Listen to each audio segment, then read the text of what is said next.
Well,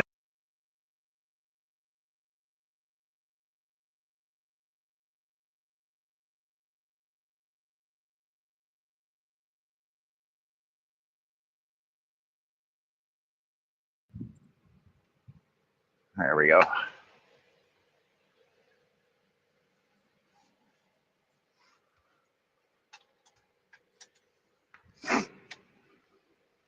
And that's the way we do it.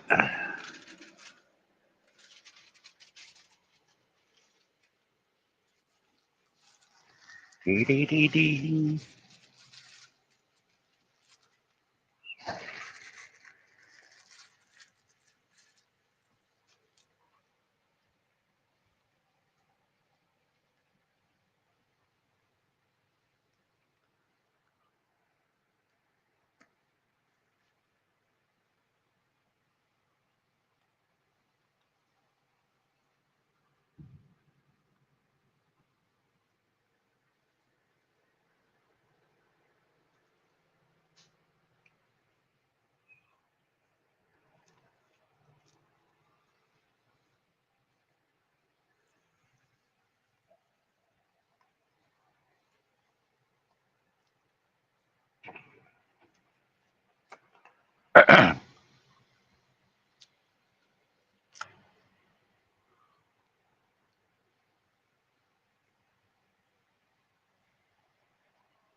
Hungry.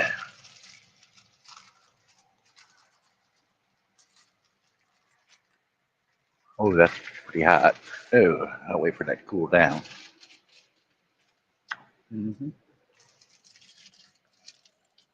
The junkyard. Hi, Tammy. I dropped the link again.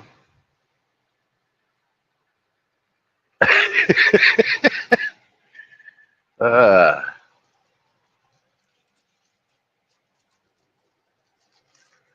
I'm trying to finish my breakfast.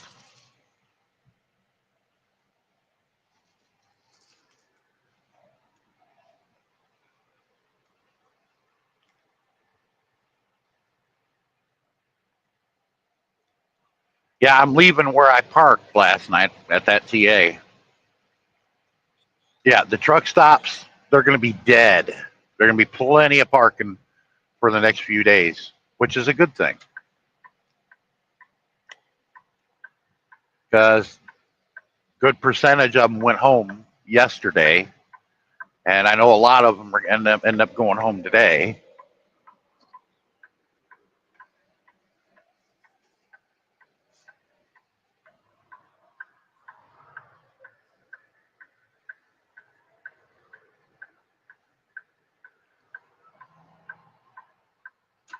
Whoops, paying attention to the traffic. Didn't see you there. There we go. Oh, yeah, Sean. Hello, good morning. Thanks for joining me, Tammy. You're welcome. Feel a bit better today. Just fucking sore all over. Did you see that video I sent you? What was it? It's O'Neill going under the ring. Oh yeah, I went and seen that. I can't tell if he did that on purpose or he actually did it accidentally. It was accidentally.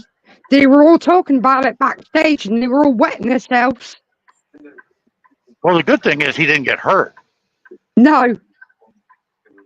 That was absolutely hilarious. I remember the announcers were laughing, and it was good comic relief. But then he goes, "This is going to go down in Royal Rumble history." Yeah.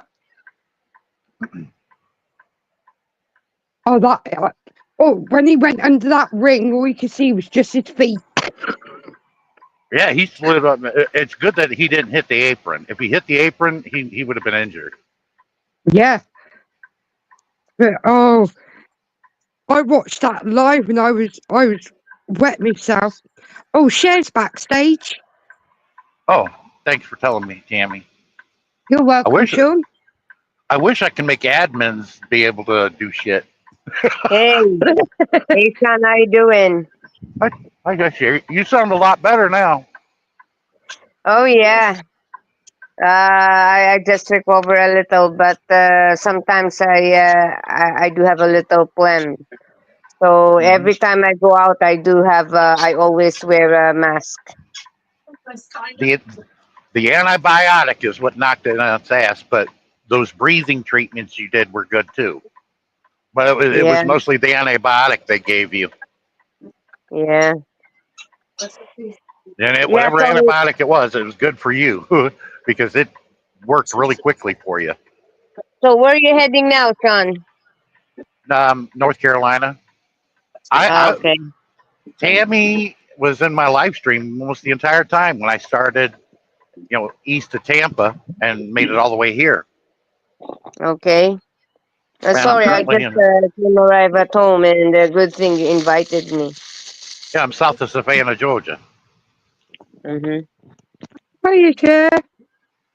By the way, Nicholas already messaged me, and he's very tired because he just arrived.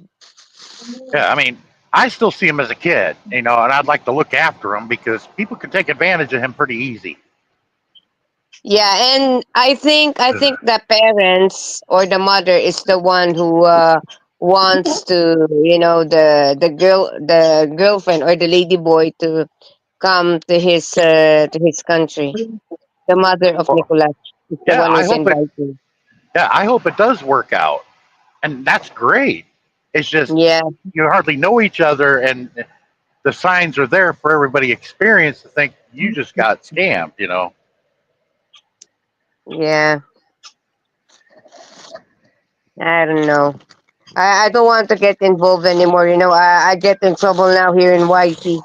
This is the reason why I rather to become silent for a while. Yeah, but you were just Because, looking out for a friend. You've known him longer than everybody we know. yeah, I know, but I already want. I will talk to him if ever he already if he already have a complete rest.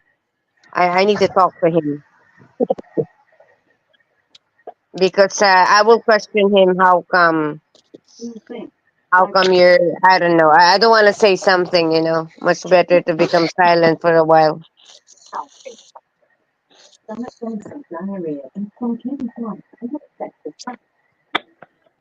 I do protect Nicholas because he's my good friend. I know him for a long time.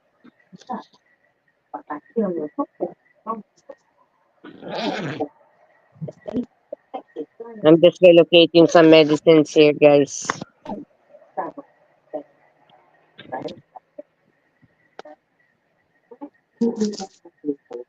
Yeah, you sound a lot better, Cher. Yeah, because I just recovered a little. Thank you, Tammy. Okay. Oh, by the way, Tammy, where are you going to celebrate your Christmas? At home with my family, with my mum and that. Okay, that's So, good. See, what I like Mhm. doing is getting my vengeance on my parents when I became a teenager. I'd wait till they were done doing their shit like they normally try to make it look like Santa Claus. When they were yeah. done, I snuck down there and added a bunch of shit too without them knowing about it. And they're wondering where the hell it came from. And what I did is I had the tags typed out, not signed, where you write it down. They could tell by looking at who wrote it. Yeah. So I had the tags typed out. Kuya Sean. Oh, by the way, where's Sammy? Did you invited her? You send her the StreamYard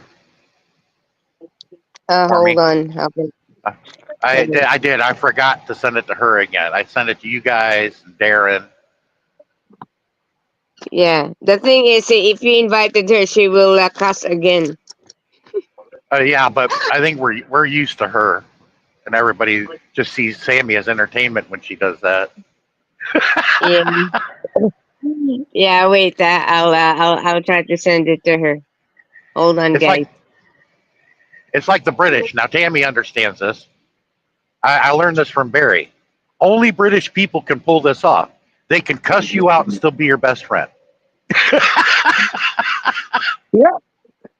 Because when I was over in the Philippines and it was in the morning and we were going to go on this excursion and it was getting kind of late and I knocked on the door and I heard Barry's English voice go, "Fuck off!" And that's when I Yeah. told him, Barry, from now on, if nothing's going on, just prop the door open. Because if the door's shut, I won't bother. He goes, "That's a good idea." So yeah, just prop the door open if nothing's going on. Yeah. Off the British all over. Yeah. But I did I ask him, hope. was it good? Sammy is. Wait. I hope Sammy is not doing a Bigo live because she's online, but she didn't read my messages. Yeah, she needs to get off that damn Bigo and stop chasing after beans. My God, Sean. What's wrong about the beans, Sean? The more beans you collect, the more money you get. Mm. That's another slang word here in the West. It's hardly ever used anymore, but over here in the West, we used to call money. You know, how many beans you got? Like in the British, they say, "How much quid you got?" Yeah. Mm-hmm. See, I'm good, man. Barry taught me well when it comes to the British way. Yeah, I know. Definitely. Yeah. Yeah. Because our money is in even though it's stated as the Great British Pound, you got shops here that are pound shops, but Yeah, we all call it Tam, a quid. Tammy, let me know if you ever find a crown. I'd like to have one as a souvenir. I know I that term will is do. hardly ever used anymore, but that used to be a denomination of currency for hundreds of years in England. Yeah, I think I've got some upstairs. That was my dad's tin. He's got the old farthings and all that in it. Because Got a you know, tin full upstairs. I heard it in a lot of movies that dealt with England. You know, Robin Hood, Prince of Thieves. It was mentioned. You know, I'm like, what's a crown? What denomination is that? I could never figure it out. How much was a crown worth, Mum? I thought it was £5. Yeah, They used them back in your mom's day when she was younger. I know that. 25p a crown. A full crown. Oh. Not half a crown. Got a tin full of it upstairs, Sean. Yeah, I would really like to get my hands on one as a souvenir. Because I got souvenir coins from other countries too. Wow. Got, Even got in the Shrapney bits Philippines, and huh? everything.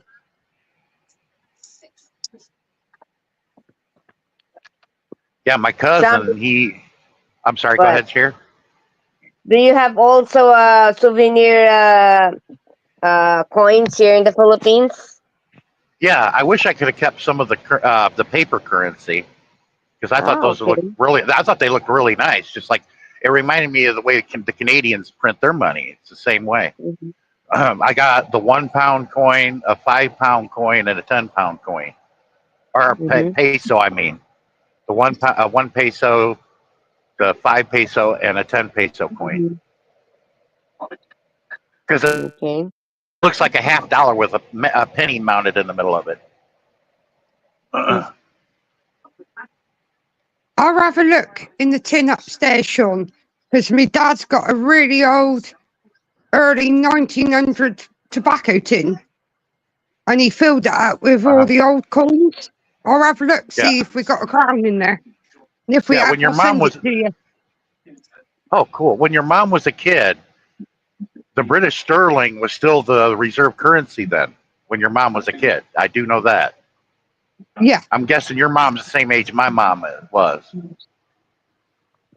you're 77 now, aren't you, Mum? Yeah, she's 77 now. Oh wow, my mom would be 79.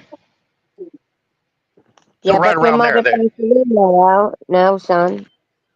Yeah, she passed away in July, Yeah, but she went sorry about peacefully and that. not painfully. That's what made me happy. That's nice when they pass peacefully. Hmm. Just like my uncle did, because he had Willis syndrome and sepsis. So he was having to have blood transfusions. And I saw back then when your mom was a kid, I know they still use that denomination called the crown. Yeah. Yeah. Because you hardly hear about it anymore in modern times. Yeah. But if you go in the antique shops over here, they've got loads of them in there. Yeah, a lot of collectors. Yeah. I got the tinfoil that was my dad's upstairs. So I have a look through it. Got farthings and shillings and all sorts in there. Shillings was a European coin, right? Well, all the It's European countries called them shillings, the coins. yeah, I thought so. but got them all upstairs in a really old tin. And in the So I have a 16th look. century, it was mostly the pirates. They called them pieces of 8. Now that's Yeah. money there. That was gold. Yeah. And where I live, I'm in between two pirates' graveyards. Yeah, I'd like to have the blooms or pieces of 8 that they used to bury and hide and steal. I'd like to, it's probably too expensive. Something like that would probably be in a museum somewhere. Yeah, I would imagine it would be.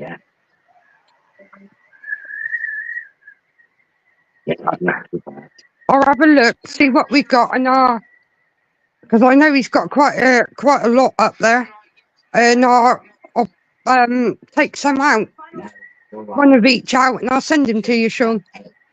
Cool. Because see, I got two quarters that were made post World War II when they had to print it in silver because they needed all the copper to make the shells to the bombs that we created. Yeah, So they made our currency in actual silver then. that's cool. I'll soon get you one, Sean. Send it Yeah, to you. I got 2 of them, and the largest coin that we made was in 1974. It was the Wow. Eisenhower silver dollar, and I got 2 of them. See that? Oh, wow. It was the biggest coin we made. I got 2 of them. That's cool. And then there was the Kennedy in 1972. They made the John F. Kennedy 50-cent piece. It's a little bigger than a quarter, but smaller than the silver dollar. Son, Sammy said she's not in the mood. Well, tell her to get in the mood. That's pretty easy with her.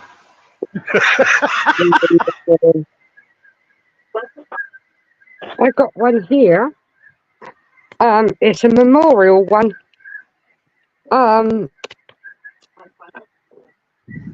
Because they released certain coins, I got a certificate for it. I'll show you.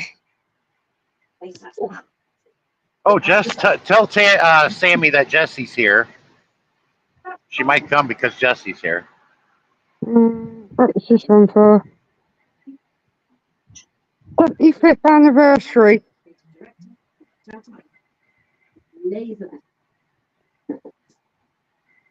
Yeah, I'm gonna go. Oops. I'm gonna be passing. Oh wow, I've seen that. That was the logo on the planes in World War II, the Spitfires. Yeah. And then you got all the different planes at the back. Battle of Britain, 75th anniversary Oh coin. yeah, that's wouldn't surprise me. That's what that was. It's quite sick.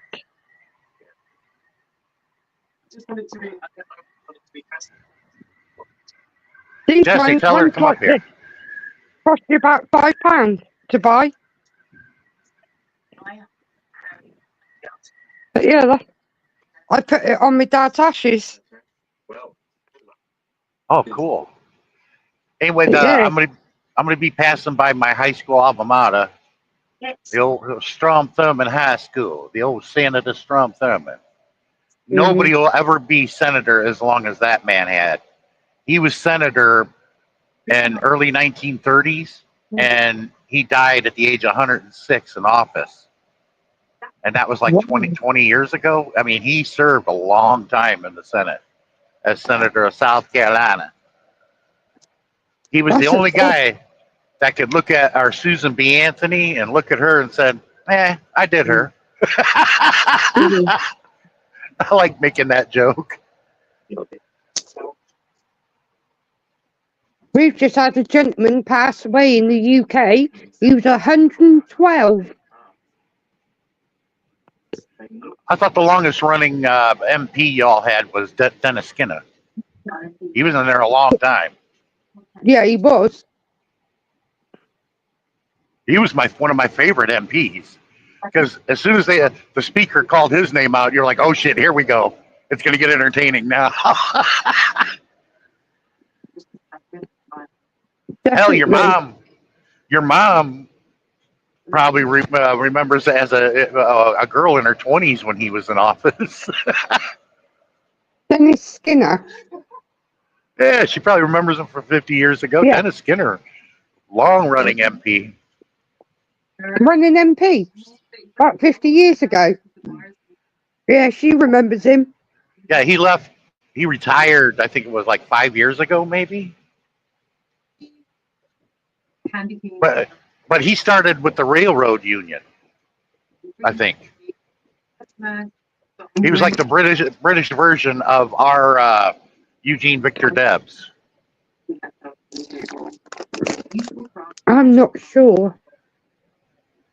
Way before my time. But yeah, but I'll tell you what, nobody will ever capture his record for being kicked out of Parliament and not withdrawing what he said. So they had to kick him out.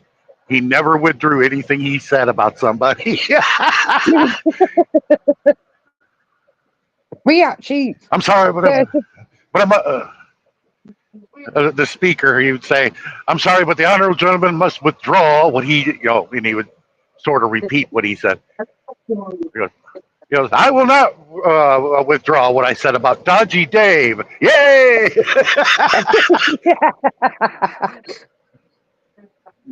That's why I said he made everybody watch Parliament a lot more when he was an MP. Yeah. And Prime Minister question because they knew it was going to be entertaining. Oh yeah. We had a band over here called the Maclads, and their songs are really naughty. They do songs like Sweaty Betty and other songs that I'm not going to repeat. But Yeah, they I'm back borrowed- now. Sorry, guys. Yeah, sorry, Cher, I didn't see you right away. Yeah. And they borrowed money off the government to do an album and got into trouble. Yeah, Got Iron in a lot of Maiden. trouble. Yeah, Iron Maiden years ago was denied an album cover that they were going to have with Eddie and the Queen. They denied them to do it. And I saw it. They did release what it was going to look like, but it was Eddie sitting next to Queen Elizabeth. They're like, no, we're not going to. You can't do that. But Iron Maiden was going to do that. That would have been epic. I think the Queen would have liked that herself. But, but yeah, I'll have a look for you and I'll send you some of the old coins.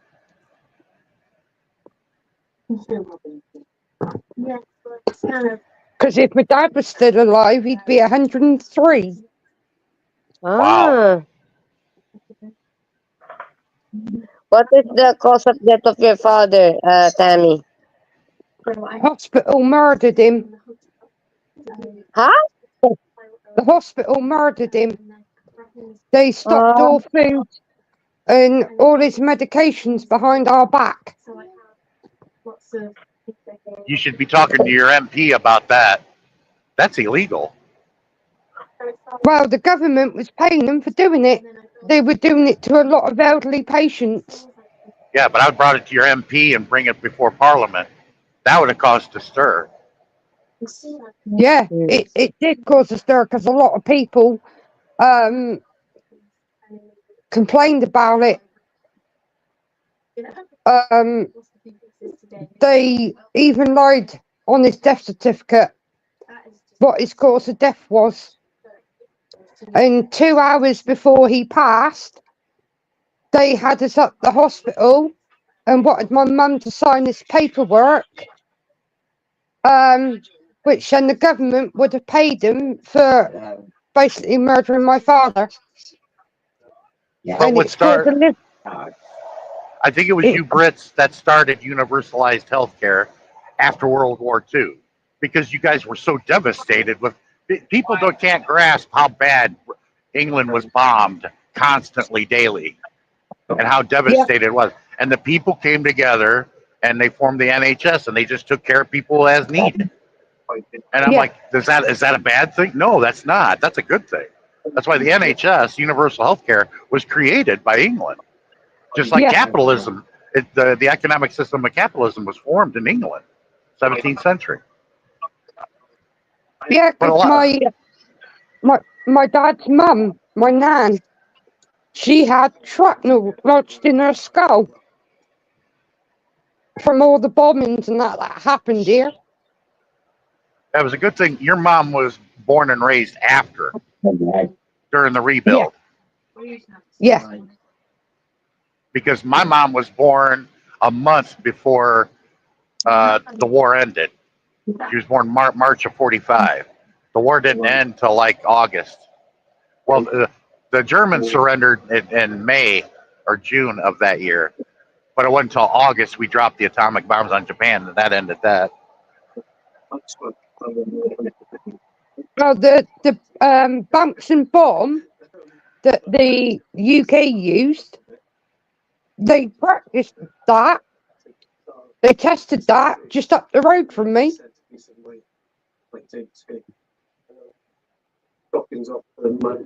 Where did they bury Winston Churchill? London.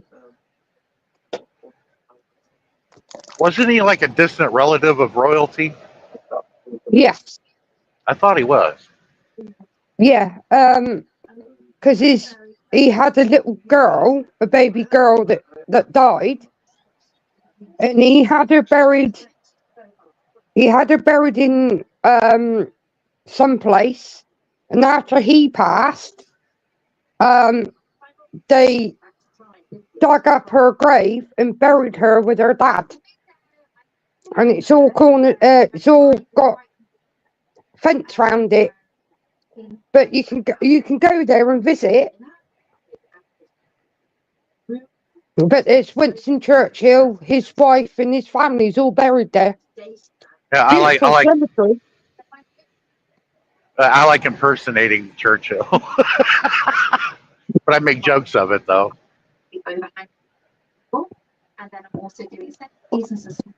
Yeah, he was quite famous over at Churchill.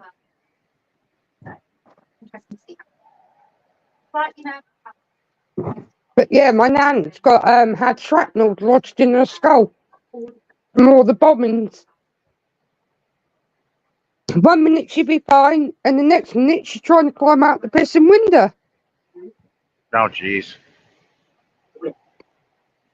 They found it. Mum and Dad had her come around the house in the middle of the night in her dressing gown, in her nightie. They found her on top of the on the ledge above their front door. Yeah, but everybody went through a lot that lived in that time. Yeah, Yeah, just to let my American friends know, that was like living 9/11 every 6 hours. There's like 9/11, but again, boom, boom, boom, constantly being bombed or air raided. yeah. Oh yeah.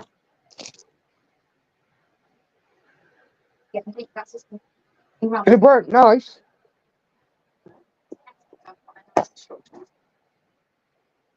Definitely wasn't nice.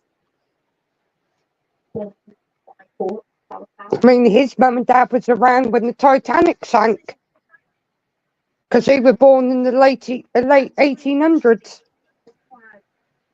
The In dad's mum and 1914. dad. Yeah, and they were in their 20s when the Titanic sank.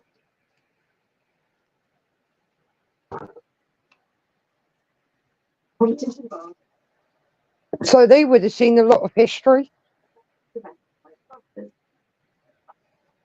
And Granddad was in World War One. Got him in his military uniform. But I can't get any information on it or on my dad's because Yeah, where they were held, it got bombed. if I lived in that time, I would have been against the Treaty of Versailles, and I would have been against blaming Germany for the start of that war. Germany didn't start World War One, but yet they got the blame for it and had to pay reparations, which caused everything to be put in motion for World War II to take place. No, they should have put the Yeah, blame on Serbia and went from there. They shouldn't have destroyed Germany and seized all their colonies and chopped 1/3 of their territory away. That was wrong. yes, I agree with that. And I would not have allowed the Kaiser to advocate. Definitely not. Because the Kaiser would have been in charge, and a man like Hitler would have never came to power. Yeah. Well, Hitler's desk, the actual desk he used, is in the museum up by me. Oh, really? Yes. Yeah, it's a military museum and it's in there. Very haunted. But everybody thinks I'm like a Nazi sympathizer. No, I'm not. I'm a critical thinker and saying that there was a lot of wrongs done that should have not went in that direction. But there was a reason why it went in that direction to blame Germany, because Germany was a strong economic powerhouse and was rivaling England and the United States because England was the number one world power back then. Mm-hmm. It's like we got a museum just up from me, and it was where American soldiers left for World War Two. Mm-hmm.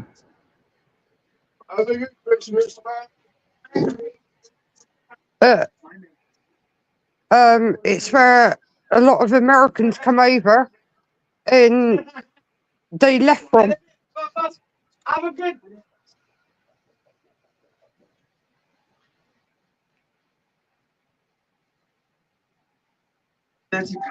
Uh, and they got a lot of history on that in there, and it's not expensive to get in. No.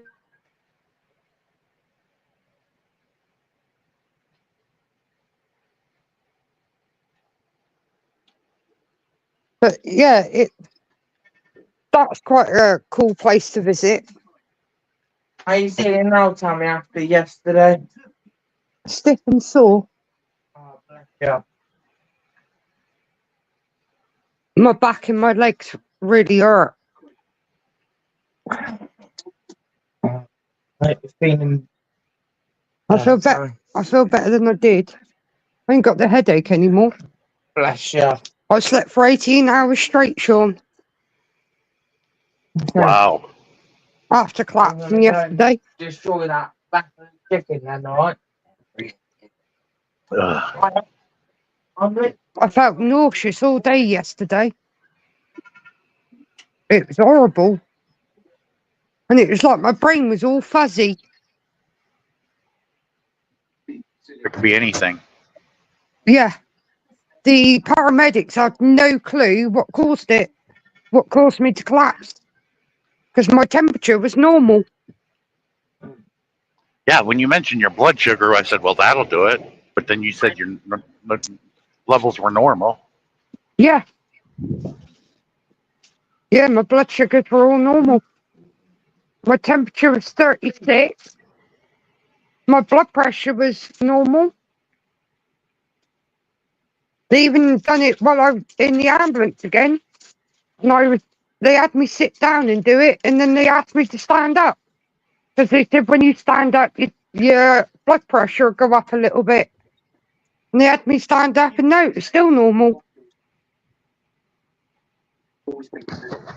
But when I discuss history about the war to everybody, I tell them remove all the veneer and everything else and go to its core of why all this happened. Mm-hmm. What started this was it's economical. Yeah. It's all It- economical. They don't just wake up and then go, oh, yeah, we're going to start a war today. No, it started because of economics. Like in Germany, after the World War I, what was imposed on them, you had people starving to death in the streets and dying. Yeah. And I'm like, you Yeah. expect these people to accept that? You're going to have revolution pretty quickly. Oh, yeah. It'd be like taking away the NHS tomorrow for the British people. You don't think all you British peoples would be in the streets protesting and rioting? Oh, yeah. They'd have revolution if they did that. Oh, yeah. We've had staff and that from the hospital protesting over pay. They want more payments. They Yeah, want their because pay rise to go up. Yeah, because the inflation, when inflation prices go up and their pay stays stagnant, then they're worse off. Yeah. Their standard of living is going down like everybody else. Yeah.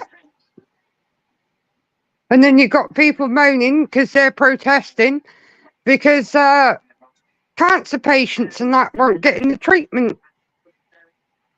Yeah, that's what Jonathan Pye was complaining about.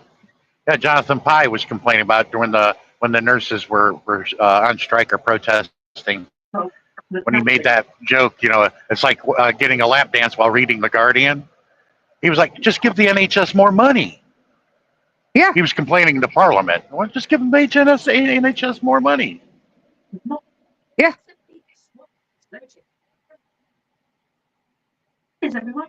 And it was the other Prime Minister, not the one we got now, but the other one. He didn't want to give him the pay rise. Yeah. After you got the woman, what was her name? After Boris Johnson, I lost track. Theresa May. No, Theresa May was before Boris. No, you had Theresa May before Boris Johnson. Yeah. Then we have Boris. Yeah. Only 3 months. Yeah. Because Theresa May only done 44 days, didn't she? Yep. She didn't last long as Prime Minister either. Yeah, when I looked at Theresa May and listened to her, I said, maybe we could have another Margaret Thatcher, but nope. Didn't Yeah. happen. Nope.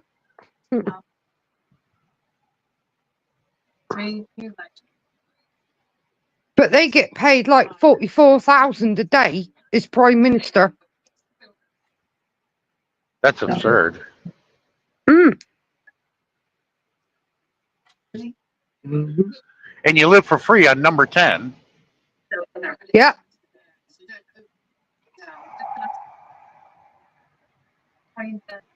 At least I'm fucking doing it for And they got police guards outside. Yeah, there was a big hoot about that when Boris re-wallpapered the number 10. It cost Yeah. an enormous amount of money, and I know a lot of people were complaining about that. Oh, yeah. Yeah. The same as they were all. American, Tammy. Yeah, that's my friend Sean. Hi, Sean. Hello. That's my nephew. Yeah, he's just wondering why a Yank like me knows so much about England. It's because I had a good friend named Barry. He drugged me over there, and I had a good time. I learned everything I could. Truck driver. What? Sean, which truck do you drive, if you don't mind me asking?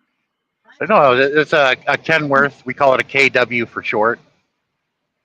Yeah, if you look at my screen, you'd be like, he's driving on the wrong side of the road. He's driving on the wrong side of the road. It's his brand new truck. Sean ain't had it long.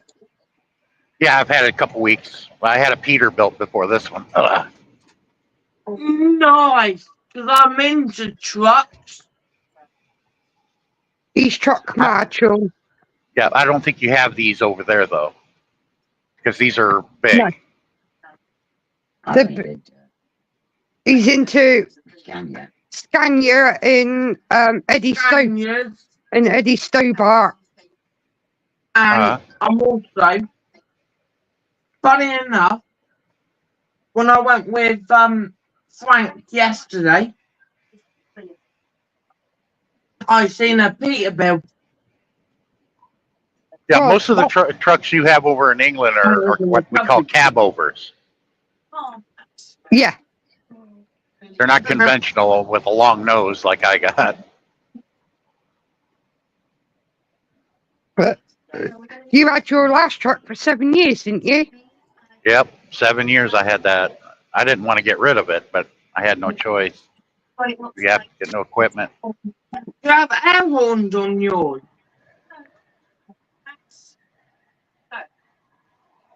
He said, do you have an air horn on yours, Sean? Oh, yeah. I can't toot it because I got people around me and they'll get angry. It's like a train. Sean, I watched Sean yesterday. Traveled nearly 500 miles, wasn't it, Sean? I drove, I think, just under 500. Watched him go through Florida. Yeah, Florida's a big state. That's where, That's right. Barry told me it's the same size as the UK. Florida is. Yeah. Well, not Ireland, but the mainland of England and Scotland. It's the same size as Florida. Yeah. Because it's 500 miles from here, from my house, to the border of Scotland. Yeah, I just made it about 40 miles into Georgia from Florida.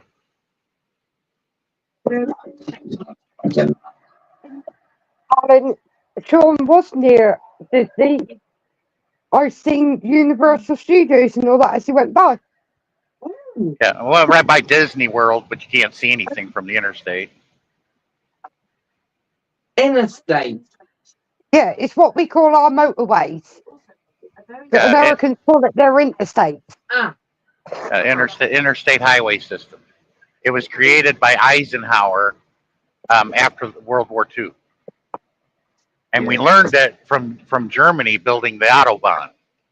That's where we stole the idea from. There you go. Now you've learned something today. Mm-hmm. You know, there's no intersections there's no stoplights or stop signs, but sometimes if there's an accident or whatever, it comes to a dead stop on the highway. What's going on up there? Oh, that happens all the time over here on a certain motorway. Always comes to a standstill. Yeah, this interstate I'm on is Interstate 95, and it goes all the way from Miami, Florida, all the way up into Maine to Canada. Miami, Florida. Up into Maine. Yeah. Interstate 95. Nice. Tommy, have you been in America? He's never been to America, no. I want to go to America now. Now he wants to go. Yeah, I know Alex has, and Tammy was here for a while though, weren't you? Yes. Yeah, I was up on your stream for most of it, and then I dropped down in the chat because I took some headache tablets and grabbed something to eat, and I was there right until you ended. Over 4 Yeah. hours. Yeah. All that is fun. But I've seen some beautiful places in America with Sean. Some really beautiful views. Yeah, Sammy and Darren and Sheer here. I've taken them through almost every state in the lower 48, except Wow. for now. Sheer is the only one witnessing going through South Dakota. Wow. I said, Sheer, you remember when I was talking about burying my heart at Wounded Knee? Well, the battlefield of Wounded Knee was right over there to the right. She got to see it. Hell, that was Oh, like 3 wow. months ago. I went through South Dakota about 3 months ago. Amazing. Cool, that's a big one that went past you. Yeah, but the only states that Darren and Sammy have not seen is South Dakota and North Dakota. Now, Cher got to see South Dakota because she was the only one in the live stream with me. Or was that a video call, Cher? I can't remember. It was in the video call actually. Oh, okay. Hi, Jess. Is that what he's got in his truck? Hey, Yeah. how's it going? Yeah, I figured Sammy would come if you showed up. Hi, Jess. I was talking to her 15 minutes ago. Hey, Tammy, can you hear me? The view of his truck. Yeah, we can hear you fine. Hello, Jesse. Daniel. Okay. His Yeah, name? maybe she'll That's Sean. Jess. stay awake That's and Jeff. hop up. That's the lady who drew Chloe. I'm just leaving Yeah, Walmart. Chloe's picture. Ah. And it was Sean that had it sent over. Sean?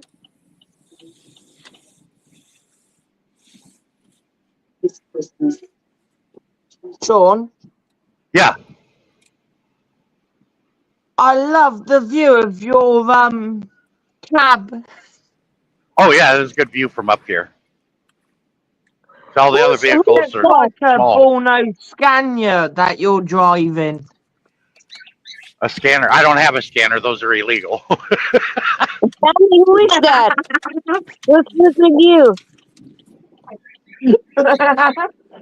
Really, that's the lady, that Cher, the lovely lady who done that painting of Chloe. Oh. Is that your mother? No, it's my nephew. Ah, okay. Where do you get this one from, Tammy? My dad's ashes. What's it doing there? I was showing Sean. Oh, okay. Yeah, I like that commemorative coin of the Battle of Britain. It's lovely, isn't it? Yeah. Bye. Oh, I just ran Gordon. over- We finally got a Canadian here, and he's from Edmonton, Alberta, or outside Edmonton, I think. I got bags. No, they were from yesterday. You silly donkey. Hey, Tammy, Gordon Powers here. He keeps up with WWE too. Oh, wicked. Uh huh. Yeah, Gordon. She's from England and British, and she keeps up with WWE over there across the pond. Yeah, Huh, Baron? I didn't think much of the Saturday night main event one. I liked it when they brought it back because they brought Jesse Ventura back. I'm like, yes, bring them all back. I got to hear them again, you know. Yeah, it was good that Jesse Ventura was there, but I weren't very keen on the matches because they weren't very long. Yeah, but the problem is, before he left WWF years ago, everybody loved him anyway, even though he was a heel. Everybody loved him anyway. Yeah, he was brilliant. I guess sometimes the people just love a certain type of energy. Yeah. Whether you're a heel or a baby face, huh? Yeah, like Jim Cornette. He was mostly a heel his entire career, but he caused riots. People wanted to kill him, okay? He said, today, he goes, I don't think I could pull that off anymore. Because everybody that knows me loves me now. He goes, but back then people wanted to kill me. He goes, there were times I don't know how I made it out of the arena alive. You know, the people in the ring wanted to kick my ass, and the crowd wanted to kill me.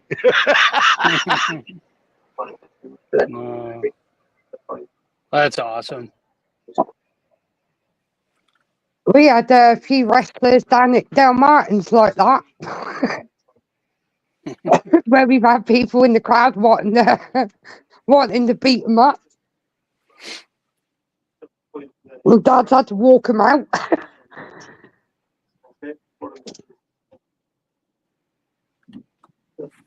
But yeah, growing up around wrestlers, Mum Well- wonders why I become a toy. You know, behave more like a boy than I did a girl. More of a tomboy than a girly girl. Well, growing up around wrestlers, but I'm going to turn up in a flipping dress, am I? Not beating them up, getting in the ring and play fighting. Yeah, wasn't there? Sorry, I should know this, but wasn't there a point at which Hogan joined the dark NWO. side? NWO. And he became Hollywood Hulk Hogan. I watched that when he shifted heel for the first time. Oh, there was trash being thrown up in the ring. Oh, but it was brilliant, and a lot of people's jaw dropped when that happened. They're like, Hulk Hogan's turning heel. It's like, whoa. I remember seeing a clip. There was maybe three wrestlers in the ring just standing there while people threw a bunch of stuff at them. Yeah, if you Sean something. If you can find you can find it on YouTube of the ECW match with Mick Foley and Terry Funk. They were tag team against these other guys. I don't remember who they were fighting, but Mick Foley asked for a chair, and everybody just started throwing chairs in the ring. They ended up with 1,000 chairs in the ring, and Terry Funk caught one in midair, and then he backed himself up in the turnbuckle, and one of them hit him in the back of the head. And it's funny. He goes, I actually got knocked out, is what he said. When it hit him in the head, you saw his head twist, and then he fell flat. He fell flat on his face because the chair clocked him in the back of the head. But it was funny as hell. Wow. And the tag team that they were fighting against were laying in the ring. When it was all said and done, you couldn't see them because they were buried in chairs. That's how bad it Uh, You hear the ring announcer, stop throwing the chairs in the ring, and they're still coming in, you know.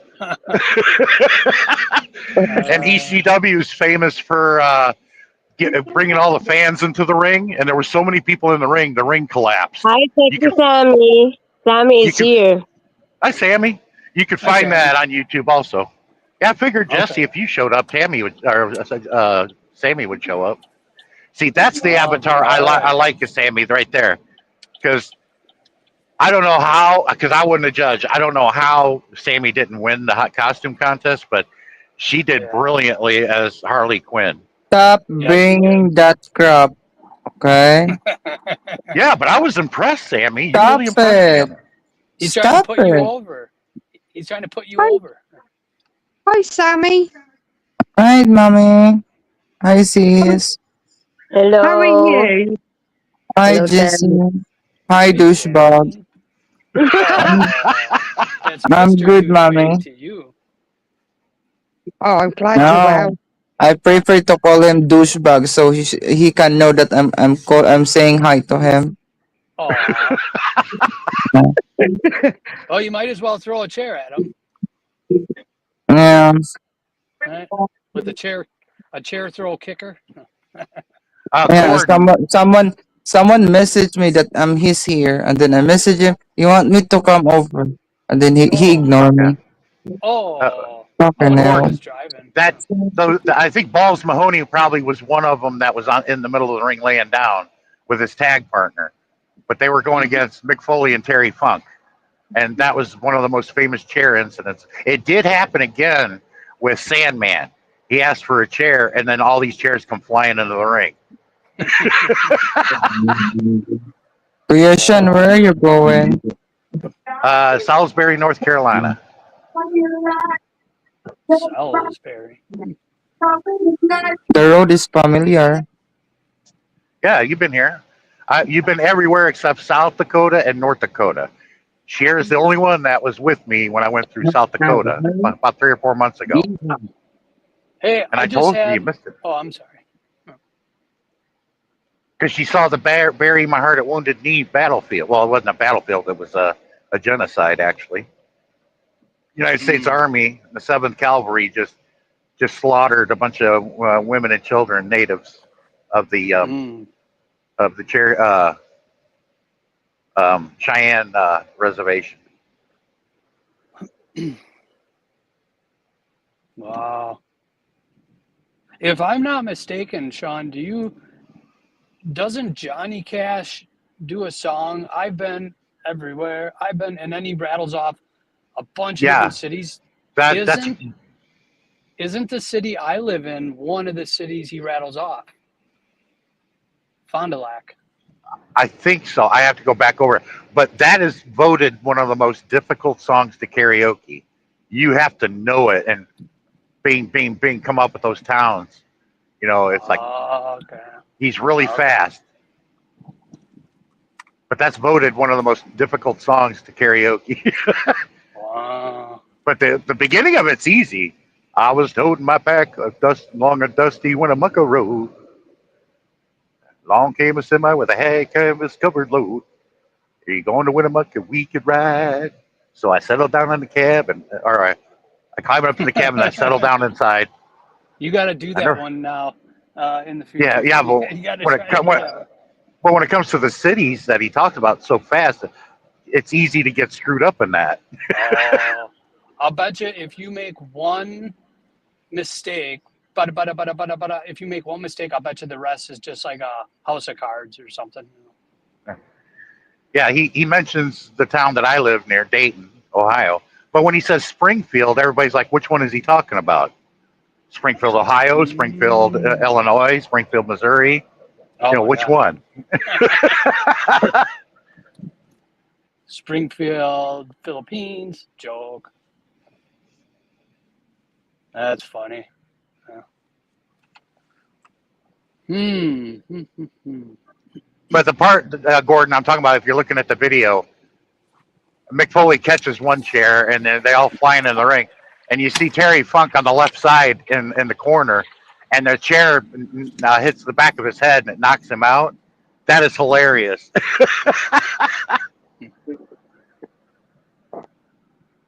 But I'm telling you, that Terry Funk is the only one that could keep up with the punishment like Mick Foley. That's what makes Mick Foley the toughest wrestler ever, because he took more punishment than anybody and still keep wrestling.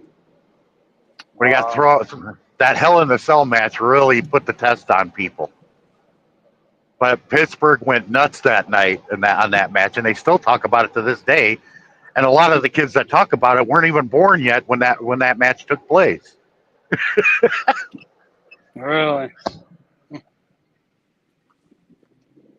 He goes, whenever we talk to fans, they keep bringing it up. So you would see a video of the Undertaker and Mick Foley sitting on a couch together watching the match, and they would discuss it. And I like what Undertaker said. He's like, when Mick climbed up there, the crowd went nuts, and we made the night that night. He goes, but at this point, I was like, Mick, let's go home. and Mick was like, we got to get to the tags.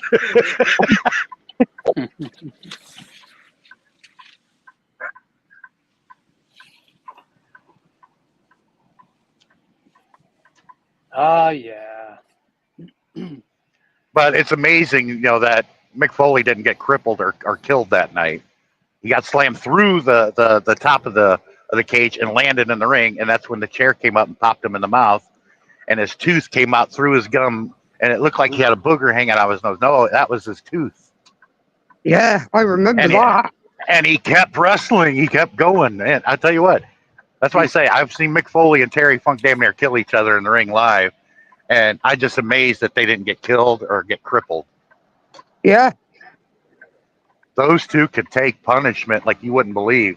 And they're like, you want to say this shit's fake? Look at them. They're up there bleeding everywhere. Mick Foley just had landed in C4, had part of his skull blown away. I mean, come on, guys. I mean, pain and what they're doing is not fake. They're getting hurt. Yeah. I like that one.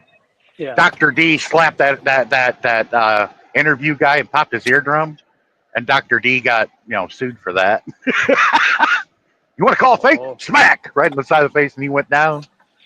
You know what? But- I seen a clip. What was the clip? I seen a clip one time of Hulk Hogan was doing an interview on a talk show or something, and the host Passed out. Yeah. I'm trying. He put him in Hogan put him in a sleeper hold. It looked kind of weak, and it only lasted about 3 seconds, and he was out like a light. And it's like, yeah. Man, that guy's a weak prick.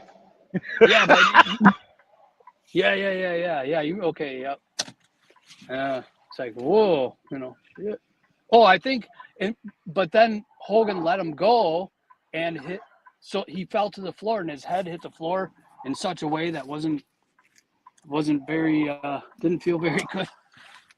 But yep. That's it. All right, I got to bring groceries up. I'll be mute for a few minutes. Yeah, but I've been through Fond du Lac a couple of times since I met you, and I don't know of any truck stops in that area near you.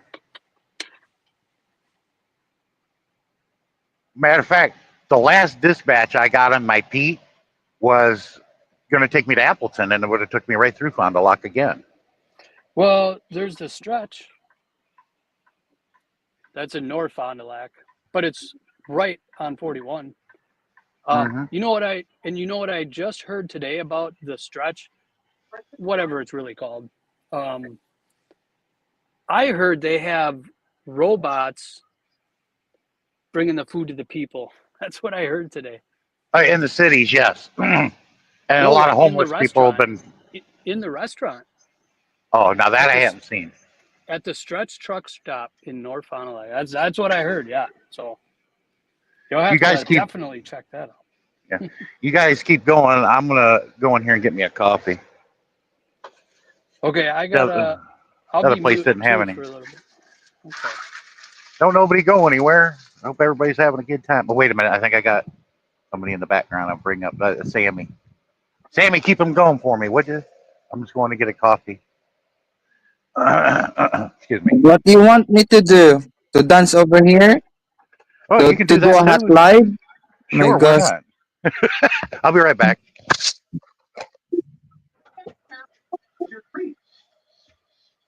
What? Okay, now.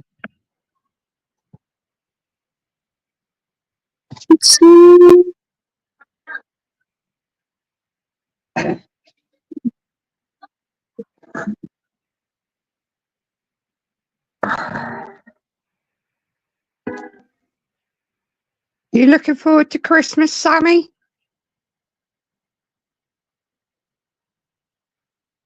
No, I don't feel it. Sorry, mommy. No, that's fine. My aunt's not celebrating either this Can Christmas. anybody hear me? I Yeah. can hear you. Hello, Jess. Yeah, she just buried her husband, my uncle. But she's not feeling Christmassy this year. Uh-huh.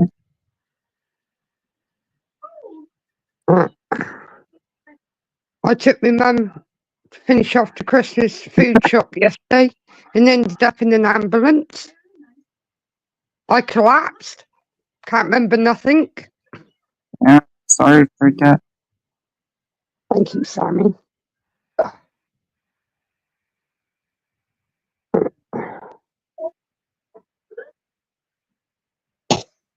This is here. Where are you? Are you sleeping? I'm here. I'm just I'm quite tired because I just came arrived home, and I just let the Shanta talk.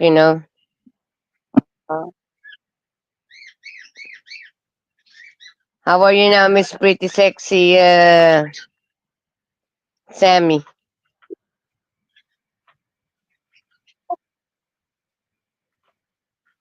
I'm just so. Mm. You know what I mean?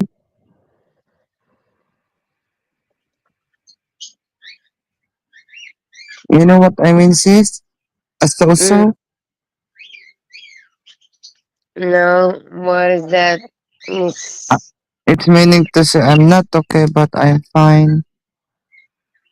Mm, Mhm. I'm sorry. I'm sorry.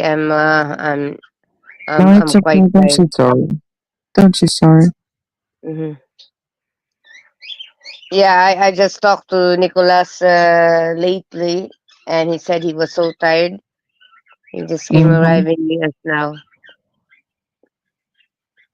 But of course, I cannot call him too much. Why? No, it's because sometimes he was talking to the girlfriend. Oh. Yeah, girlfriend of Nicholas.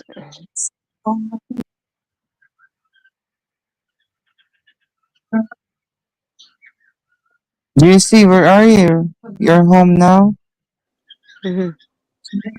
You on and off your camera, huh? You're buang.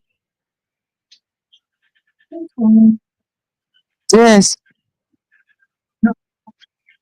you're mute.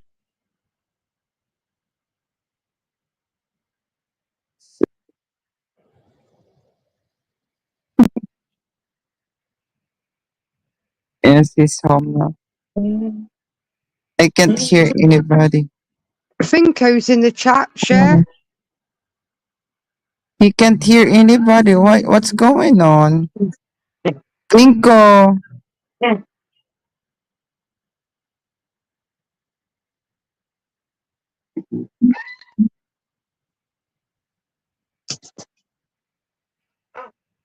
The bird's gone quiet. This what got me for Christmas, man. And I got him stuff as well. I got a Twinkle. present. Sorry. Vinco's lovely. So I gave him his Christmas present early. Come up here, Twinkle, or else I'm gonna spunk your ass. Fire engine. That's what Aaron. That's what Steve gave me. A Guys, fire I engine. have to sit down now. I'm really Dennis. tired, okay? Thank you very much. Don't leave us here. Sometimes only I'm here. Don't. Sexy, I have to take sleep for a while, okay? Miss Sexy. Okay. Okay. Okay, Because I bye, gave him Sammy. Bye, Jesse. Bye, Love Sharon. you. Take care. Bye. and he me this Bye. because I know you like fire truck. He gave me the Dennis one, and it's a doubling one. No, You're selling. Come up here. But wait, wait, Kuya Sean. Kuya Sean is not yet here. She's getting a pot. We I'm couldn't not keep saying share like on. I'm not He say that she's going to sleep. And Oh, Binko about maybe would time. like to come up. no, you Yeah, don't have to. Cher rarely gets any sleep. She needs it. Even Yeah, though that's what she say. Please, purpose,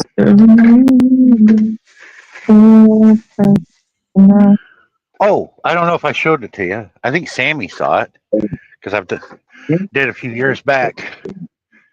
Check it out. Yeah. I got this a couple of days ago out of the truck stop for my kids. I know. You see it? Yeah, you send me that picture. It's a giant Hershey kiss. Wow.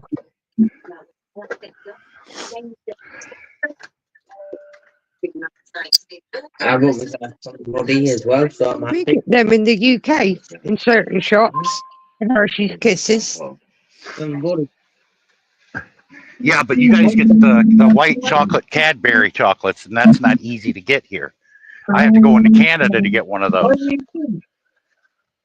Well, when Darren comes over and we go to the Cadbury's factory, I'll grab you some, Sean. Yes, the white chocolate bars. You can't get them here in the States. You can only get them in Canada. I'll pick you some up, sure, and send Yeah, them they back got with Darren for you. Yeah, they make the best white chocolate. It was really good. Yeah. I like I like the white chocolate. I'm not. The Cadbury's the British version of the Hershey bar. Yeah. A lot of people like the Cadbury's chocolate.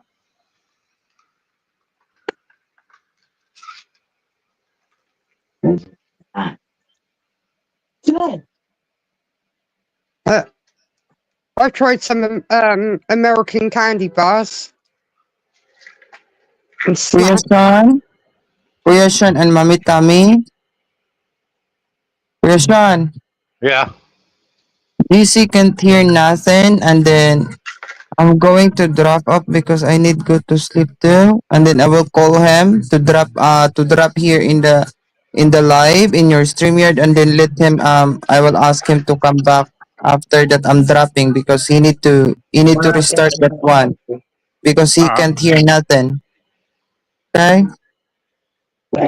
Okay, Sammy. Okay, bye for now, mommy. Kuya Bye, Sean, be Sammy. safe always, kuya, Yeah. okay? Yeah. Take care. Shit. Yeah. It's Love you, douchebag. Bye for now. it's 12:30 over there in the Philippines, and they're still awake. Yeah. You make my ass awake. Here's buang. You're silly.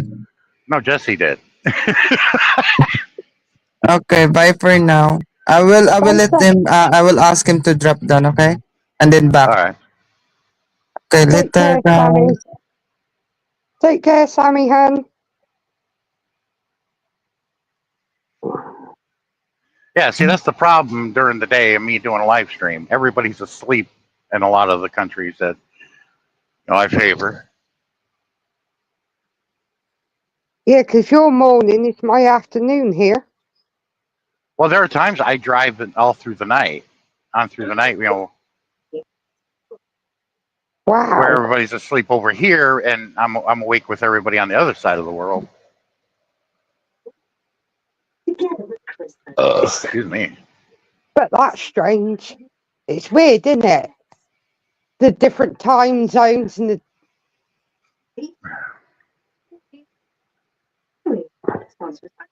It's like the minute I leave England and hit France, it's an hour difference. They were an hour ahead of me. I know a lot of them. I'm wondering, did any of them have to go to work today on Monday? Because in their morning, it's Christmas Eve for them, I think. No. Yeah. Wait a minute. Christmas Eve is 2 days away for us. Christmas Eve is tomorrow for me. It is? 'Cause it's 23rd here. Oh, yeah. I was looking at the wrong numbers. Yeah, it is. It's right before. So it's Christmas Eve for them in the Philippines now. Yeah. That's why I know none of them are going to work. They're all going to be with family or friends or whatever. We ain't got time for you, Sean, because I'm with my family. I'm like, oh shit. I'm out here all by myself. I'm working. Come on. But that's why I come up, so that you wouldn't be alone.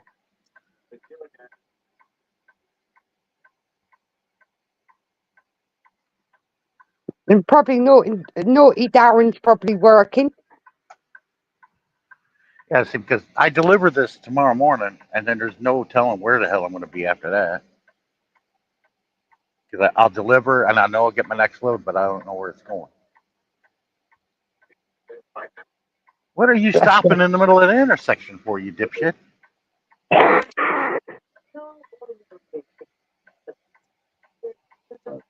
That first Sean just went past yesterday.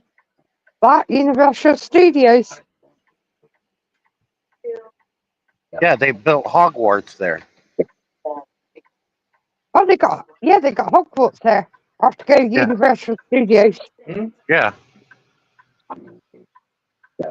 That's the only reason why everybody in my family wanted to go there to Universal Studios, because of Hogwarts. Yes. We've got one in London. Harry Potter one.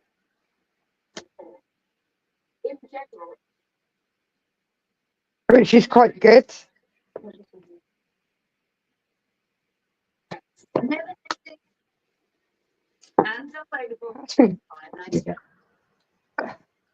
Oh, Mum got a phone call today from the diabetic nurse. You know what's sad? Half of the Hogwarts staff, the actors that were in that movie, had passed away. Yeah, it's like, what the hell? Yeah. Now, when the guy that played Professor Snape, he was still young. He played the Sheriff of Nottingham in Robin Hood and Prince of Thieves also. I was shocked when he passed, because he wasn't that old. No, he wasn't. Alan Rickman. And he also was in the first Die Hard movie. Yes. As Hans. Yeah.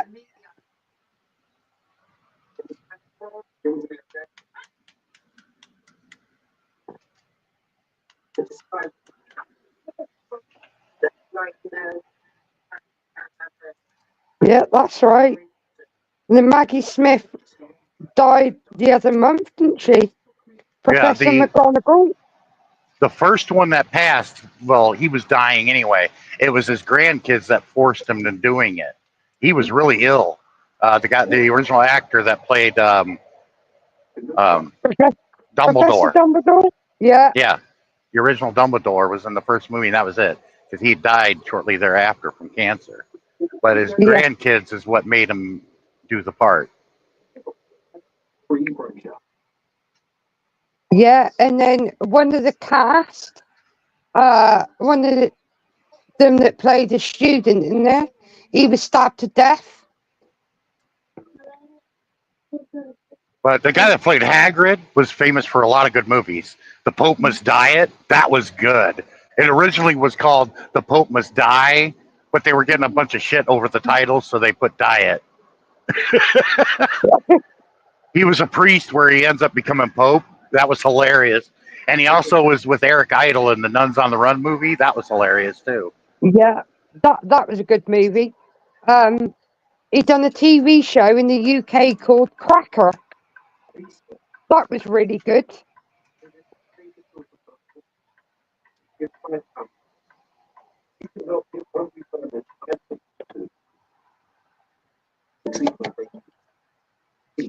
That was a police one.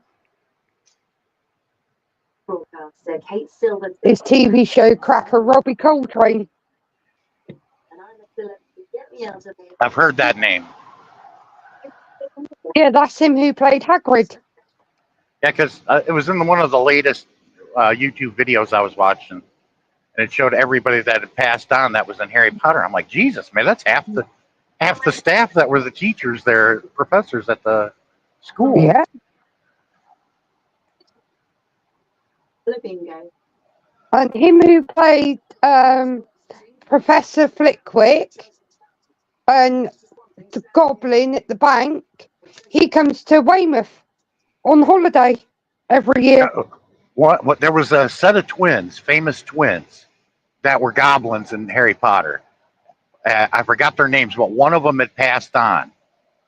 They were dwarfs, and they were twin men, and they were real popular. I can't remember their names though. Yeah, I can. Oh my God, I can't believe I forgot their names.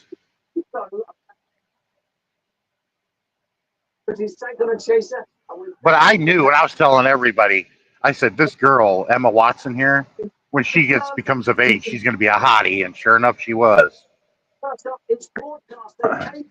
Yeah, I watched her in Beauty and the Beast, the proper version of it.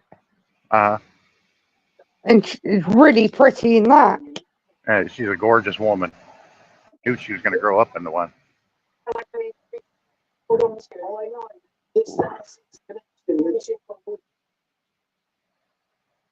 What's it like to use Christmas Day? I don't believe it. I got a Tesla in front of me. You're like, how's it working for you, eh? I'd like to get me a BYD. Well, good Lord, we can't have one of those over here because it's made by the Chinese. And it's made so much better and so much cheaper than that Tesla in front of me. Each correct answer is worth £1,000. Here we go. Good luck. Your time starts now. Yeah, I'm not so keen on the Teslas. Oh, Jesse's coming back. There he is. Okay. There he is. Hello, Jesse. Hello. Sorry to keep you waiting. No problem. Made a cup of coffee. I kind of figured our Filipinos would have dropped off because it is late over there. They're coming into Christmas Eve. As soon as I pulled up to my apartment, I know I was leaving for a minute, but then all of a sudden I couldn't hear anybody. I wonder if it's because my phone connected to my apartment Wi-Fi and glitched out. That could have done something. it. Yeah. The old glitch. You know, I think of the Tesla on days when it's foggy, and I wonder if I would assume Tesla type vehicles have the ability to see if there's a car when it's really foggy. Well, my Do you know truck anything can about do that? that. It's called. Oh, really? It's called. It's like a radar detector. It detects an object in front of you at a great distance. Even if it's foggy? Yeah, if you're approaching it. Yeah, but when I do a live stream like this, my camera on my phone can see through the fog. It's like it's not there. That's why during heavy fog, if I'm doing a live stream, I'm actually watching my phone as I'm driving because I can see everything. I sent an email to the Samsung company and let them know that. I'm like, did you guys know that your phone, your cameras can see through fog? It doesn't detect it. Because when you look out my windshield, you can't see but a couple feet in front of the hood. But with the camera, I can see everything, like it's not even there. I have never heard that. Yes. Wow. Okay. Mind blown. Well, that's And I've been trying to know- notify everybody that if you're in foggy conditions, can't see, do not keep driving because you can't see. You'll ask No, somebody yeah. at high speed. Turn your camera phone on and mount it or hold it in front of you and watch it through your camera because it doesn't detect the fog. wow. They probably, if they don't know about it, they did something and didn't even know it, that they did it. And you say, well, yeah, you said you just turn the camera on, right? That's it? Yep. Hmm. Because Okay. I've seen it while I was in a video call with Darren and on a live stream. Wow, I can't believe I never heard that before. I never. Wow, that's freaking amazing.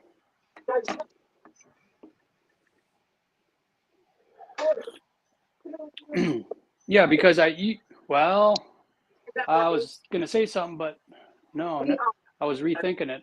I was gonna say you wouldn't think there'd be a car stopped in the middle of a highway, but you know what? When it's foggy, yeah, people don't know. Some They're people gonna slow stop or something. down, Yeah, but that's what you should be doing anyway. yeah.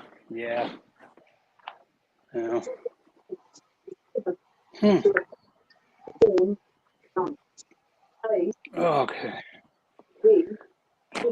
But where fog is the worst is that long stretch, Interstate 68 in Maryland,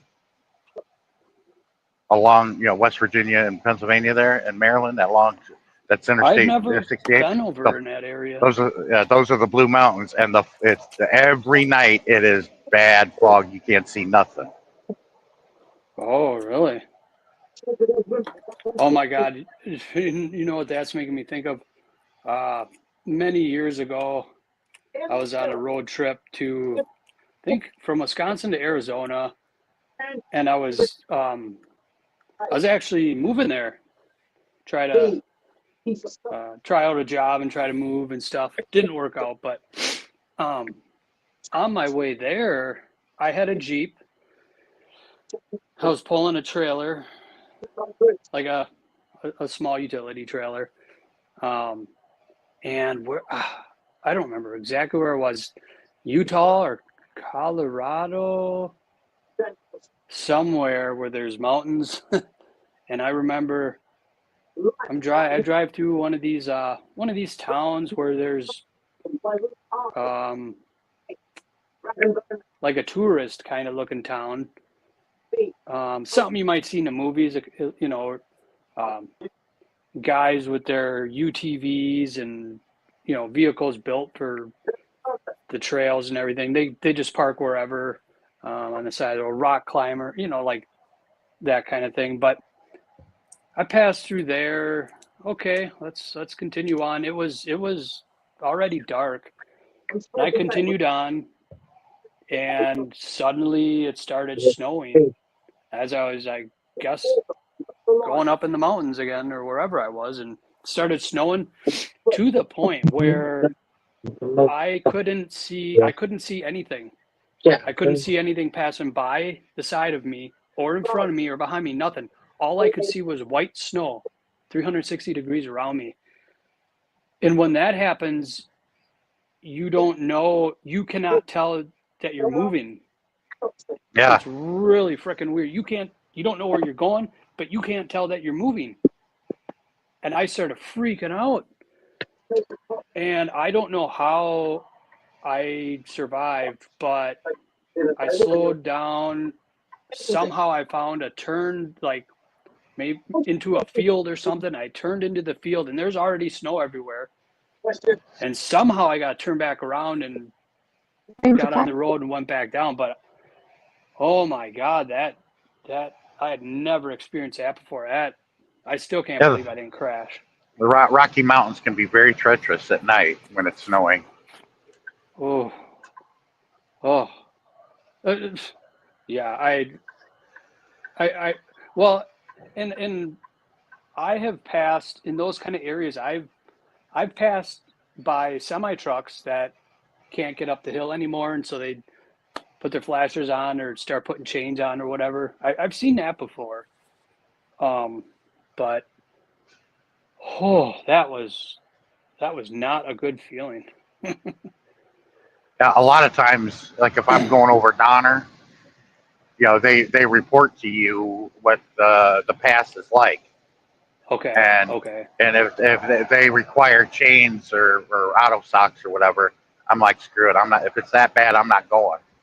And a lot of drivers won't, Oh, okay. Okay. because a lot of drivers do not like slinging iron. I've done it a couple of times just to get off the mountain, because And by that, do you mean shifting? Is that what you mean? Or slinging iron? slinging iron, yeah, that's putting it on your tires. Okay. Okay. Oh, I see what you're saying. Okay. Yeah, that's how you get traction. I did it to get off the mountain. I said, if you guys don't chain up and get down into Sacramento where it's nice and warm and off Donner Pass, y'all are going to repeat the Donner Party. And a lot of drivers didn't know that. I'm like, what do you think they call it, the Donner Pass? It was named after the Donner Party that was stuck up here for 3 months, and they ran out of food. So what do you think they started doing? You watch the movie, you heard the guy Donner, he goes, somebody has to put something into the pot. And I'd be like, you first. It resulted in cannibalism. And I said, there's nowhere to get food up here, guys, unless you brought it with you. Wow. And one driver goes, you're full of shit, over the radio. And I'm like, you obviously don't know history. Mhm. Wow. Is that a true Donner? I didn't know that, but is that a true story? Yeah. It's part of the old wagon train days, where people started Missouri and went out west in a wagon train. Well, there was a big party, okay? And it was rumored that was the shortcut to California up over this mountain pass, which it's true. It is. It is a shortcut. But it was one of the worst times you would ever want to go up there. And they made it to the top, and they got stuck up there in a blizzard and couldn't get out of there because they broke from the main group. The main group kept going in the southwesternly direction. They broke away and went directly west. Oh, okay. And they went over what is now known as Donner Pass and got stuck up there for 3 months. Ran out of food, ate all the animals, then they ran out of food. People started keeling over and they started eating the dead. Man. So here's the joke. I did that once when we were stuck up there, and I was having the Mexicans throw the chains on my truck. I was like, Donner, welcome to the Sierra Nevada family restaurant. Donner, party of 63. Donner, party of 63, please. There was a few guys that got it. They were laughing at it. Wow. Wow.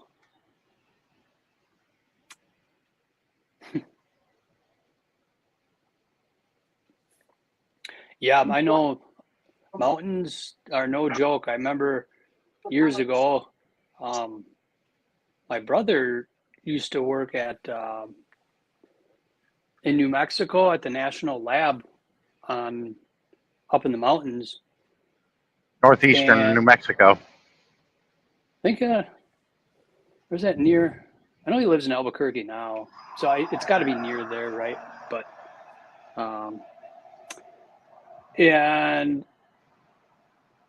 but where he worked was high up in the mountains, and then it would take, I forget, like an hour, close to an hour to go up or down or whatever it was, back home to his, where he lived. And so what he would do is he just rented a room close by work, and Monday, whatever days he worked, Monday through Thursday or Friday, he would just go there, sleep overnight in a room and then go back to work. because and then on the weekends, go down the mountain to home. I think also depending on the weather, what was going on in his schedule, but it just wasn't worth going down the mountain home every night when you were up in the mountains,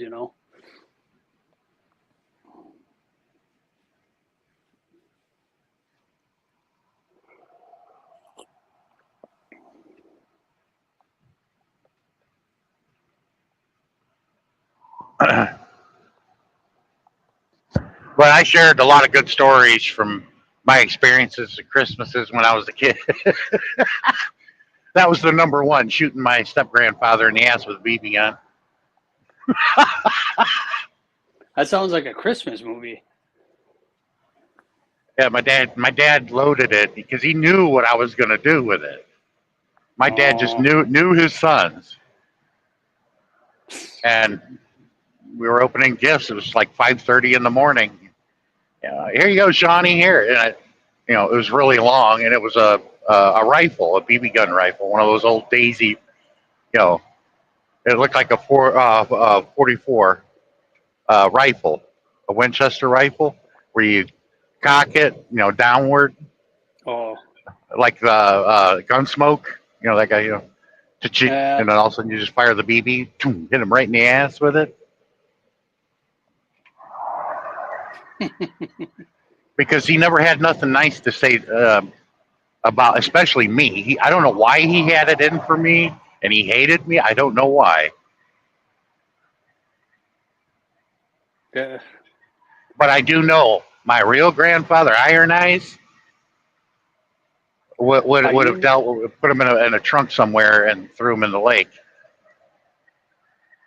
Wow. Did you say Iron Eyes? Iron Eyes? Yeah, that was his tribal name. His real name was Alex Aloysius Mayer, but his tribal name was Iron Eyes. Wow, that sounds very strong. Aloysius was his middle name. You hardly ever hear that name anymore. That's so old. But some of the people that he worked with, because he was a millwright, they called him Vic. I don't know why he got that nickname for. Vic?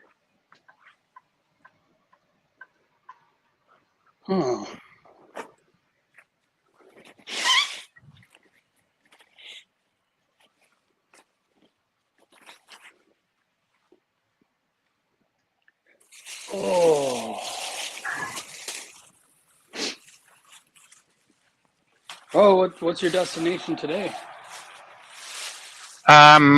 298 miles away from where I got to deliver, but I can't deliver till tomorrow morning. Salisbury, North Carolina. Oh, that's right. You said that. Oh, okay. Okay. I'm about ready to get into South Carolina. I'm going through Savannah, Georgia right now. And I'm going to pass by the hometown of where the famous Angry Grandpa was from. He's still popular on YT, even though he's been dead for 3 or 4 years now. He's been gone 7. Oh, it's 7 years? Yeah. Yeah, I wrote him a letter once, and he read it, and I was going to meet him. Long time no speak,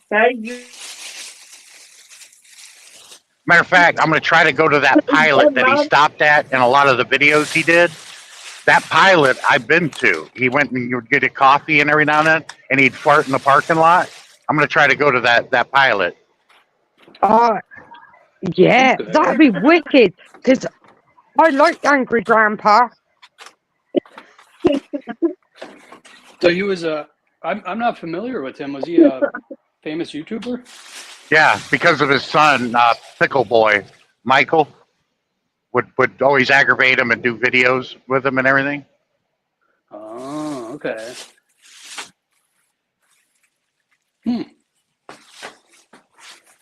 Yeah. But he was a big guy. PlayStation, didn't he? Yeah, and then years ago, long before he passed, he had gastric bypass. And when they did that, one of the side effects of gastric bypass is you get a lot of gas and you fart a lot, and it was like he could fart on command. That's why you punch in Angry Grandpa farts, so it'll bring up videos almost every fart he did of a compilation.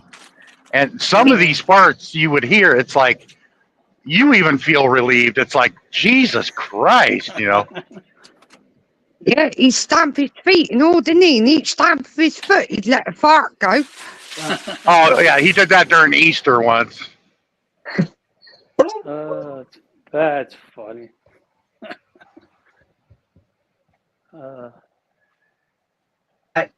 It's Yeah. fucking quick. Have you watched the Angry Grandma one? Oh yeah, she's from Michigan. It reminds me of my nephew Daniel and my mom. If you get those two together. Brilliant. The first video I seen of her was about a tornado warning that they got. She's using a fork as a microphone. And she was pissed off because she had a date that night.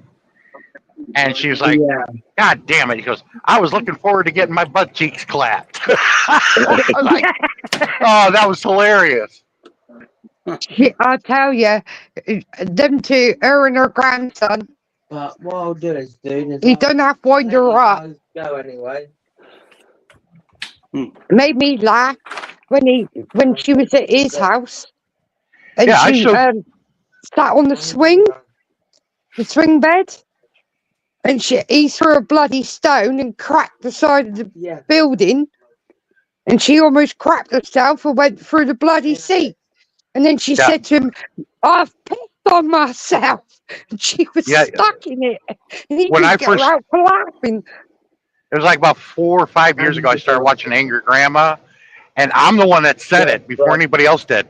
I said, would you guys would have set up a date for Angry Grandpa and Angry Grandma to meet? Oh my God, that would have been a hell of a video to watch. Oh, hell yeah. That would Those have two been. together? Yeah. But I showed Sammy a video of Angry Grandma when she's trying to sleep, and he's playing this Chinese song, and she starts singing along with it. He goes, turn that fucking shit up. Can't understand the fucking thing that they're saying. Or he's playing like bloody porno stuff and stuff like that. And she's got it in the roof.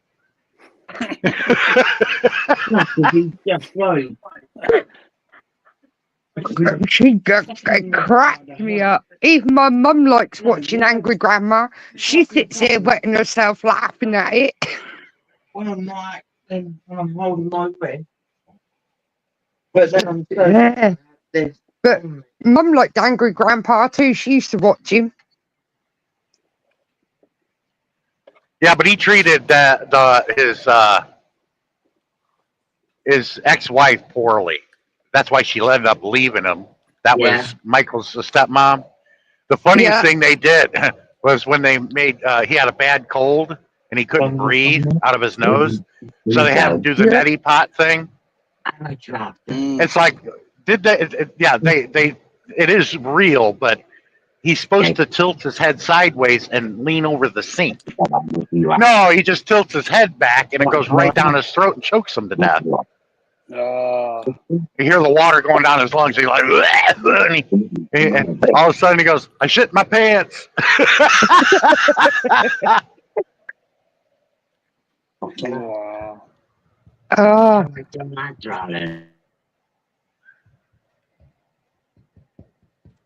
Yeah, Angry Grandpa is hilarious. And where Michael pissed him off, and he smashed up his PlayStation 4. Oh, yeah. He Remember destroyed a lot of shit. Oh, yeah. My favorite was when he took a ball bat to the microwave. And he hated Casey Anthony with a passion. You didn't mention Casey Anthony around him because he would immediately start going off about it. Because she got away with murdering her daughter in Florida. Remember that case? Oh, he hated Casey Anthony. He even took a special trip down there to where they found the little girl. Finally. Was that with the boy and the girl? No, Casey Anthony was like a single mom, and come to find out her daughter disappeared and was duct taped and everything. Beautiful baby girl. Oh, that's not the one with And where she got away yelled with at it. kids and- Oh. She got away with murder. They acquitted her. And there was a firestorm about that. I'm like, I can't believe, what is this jury thinking? The woman's guilty as hell. And they're going to let her go? And she becomes a millionaire because she's signed over the rights to her story. Oh. And she tried to make a YouTube channel, but everybody was destroying her.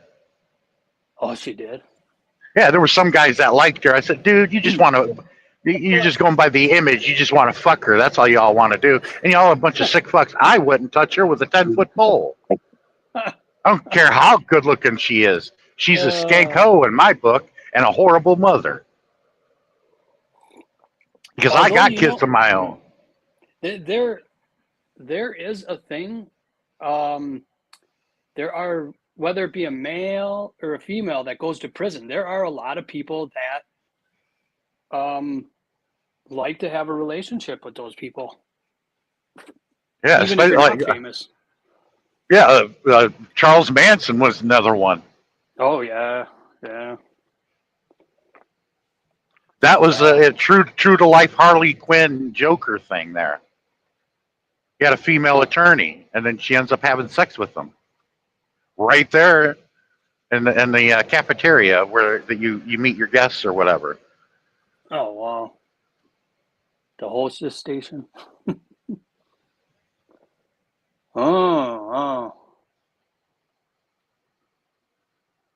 And it's Oh, like, you know- man, these women are bent as hell being attracted to people that are going to go to prison for the rest of their life, go on death row. What's wrong with these women here in the West? I'm like, really? Well, you know who the new one is, right? No. Luigi. I heard, I don't know if this is true, but I heard when Luigi when he was going to his court hearing, I don't know, a while ago. And so he was out where the public could see him for just like a minute. And I heard some guy yelled, "Luigi, it's a me, Mario." It's a me. No, I don't know nothing about that.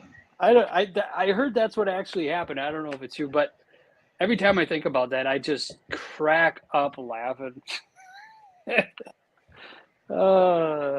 That's why like we got mass shooting near my house a couple of days ago, Oh, really? but these guys that are killing these executives of the medical insurance companies, I'm not feeling one bit sorry for that. I'm like, hey, keep going. Because that's going in the right direction, in my opinion. I don't feel a bit sorry for that guy. Yeah. I do feel like, well, first of all, I think, man, the United States of America, huge country, has such a huge population. I can't believe like 1% of the population can control the rest of it. That's, first of all, that's Yeah. unbelievable. But but I do feel like if the balance is tipped too much, like look out. Because the French aristocracy didn't see it coming in 1789 either, and we saw what had happened there. Mm. And then secondly, I think like how do you not, well, I guess it all comes down to the economic system, right? Yep. But it's like, okay, but seriously, how do you not know that eventually like enough people are not going to care? How do you not know that? Anyways. Yeah, psychology will tell you. You put somebody in a situation, they're capable of doing anything. And what happened is that guy lost a child because the medical system would not cover the life-saving surgery that the child needed, and thus the child died. Really? Yeah, what do you think? What would you do if you were in that situation? Oh my God. You know what? I already thought about like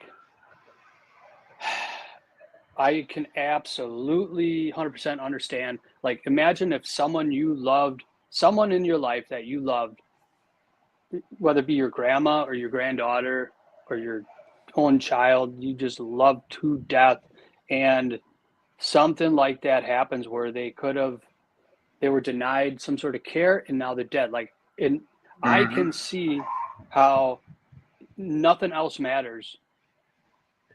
I am not going to let her die in vain.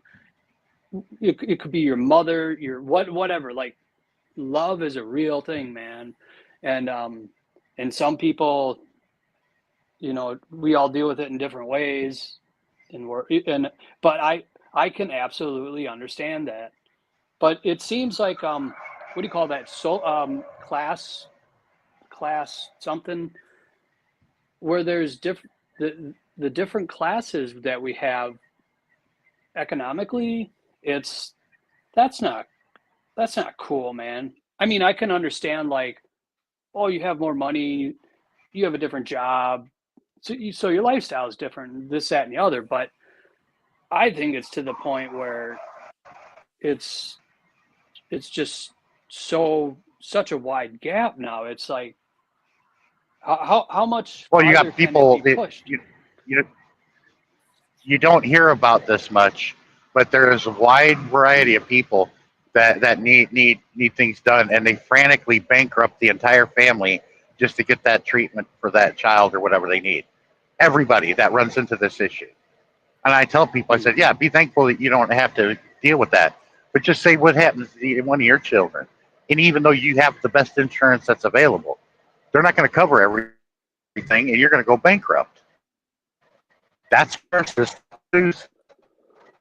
That's why over 70% of Americans want nationalized health care. So like you said, a smaller percentage, they get their right. They want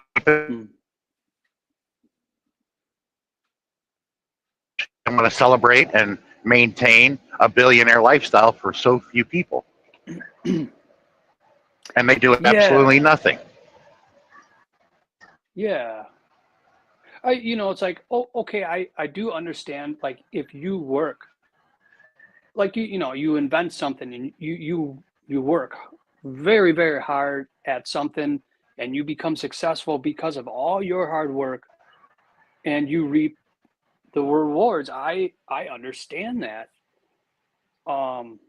But isn't there also a little bit of a duty to your country, your fellow man in your country? Like, yeah, but do you see a lot of that going around in America? But working class, poor people becoming rich millionaires. You don't see that a lot of that going on, do you? Oh, you don't. You don't. Yeah. You hear about the American dream that one day you'll be well-to-do, but how often do you see it happening? Never. Besides, some professional football players and stuff like that, I guess. Like, there's some, right? If you're lucky. It's like this. Yeah. Matt Light, friend of mine that does my son's football camp, 3-time Super Bowl champion, 5-time Pro Bowl selection. He's retired. He blocked Tom Brady's blindside for 11 years. Oh. And he said it so well. He said 14% of high school students in the United States will get a good scholarship to go on and play in the college. Okay, 14%. Now, you eliminate everybody else. Now, the college players, only 11% of those players that play in college when they graduate will go on and play in the NFL. That really cuts the herd.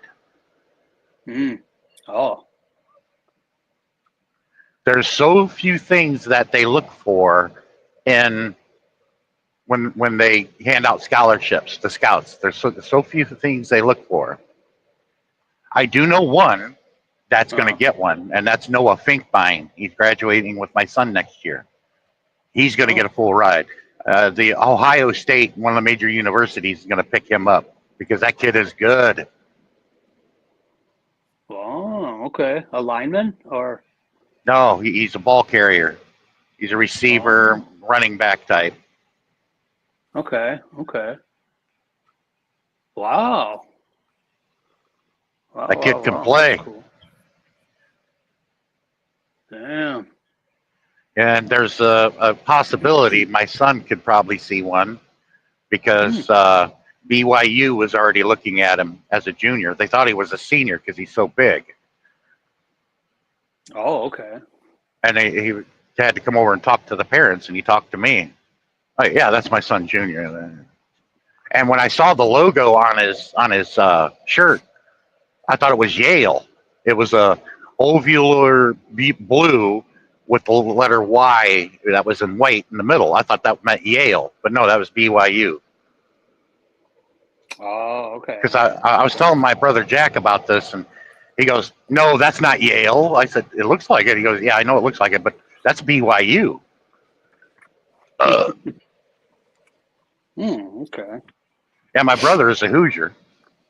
He's proud because the Indiana Hoosiers have never have such a great football record like they do this year. They're going to probably go to a bowl game. They were like 13-0. I think they finally lost one game, the Hoosiers, but they always dominated in basketball when they had Bobby Knight. Isn't I understand Larry Bird is from Indiana? Yeah, he wasn't a Hoosier though. He went to Indiana University. They were green and white,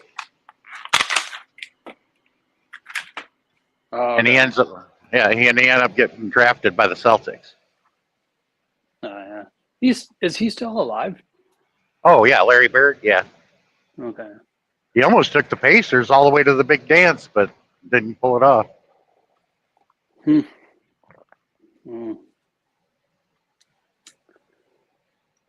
Oh man. Yeah, I watched a little bit of that Cowboy game last night. The Cowboys and Chiefs? No, not Chiefs. In my opinion, it's going to be the Chiefs and the Vikings in the Super Bowl. Chiefs and the Vikings. Yeah. Not the Packers. Yeah, I don't think they're that good. Anything could happen, I guess, but.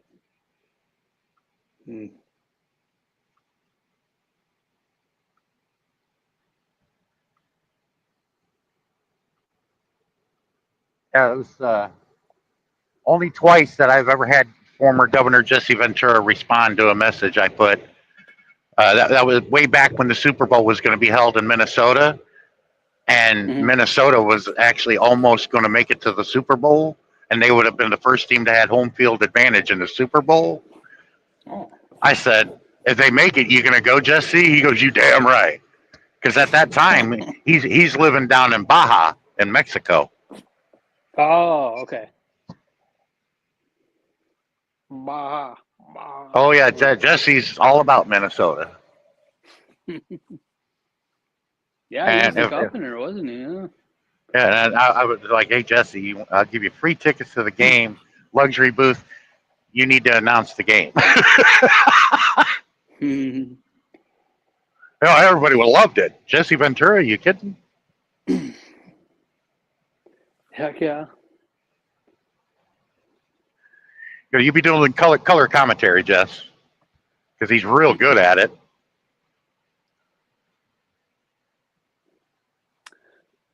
Yeah.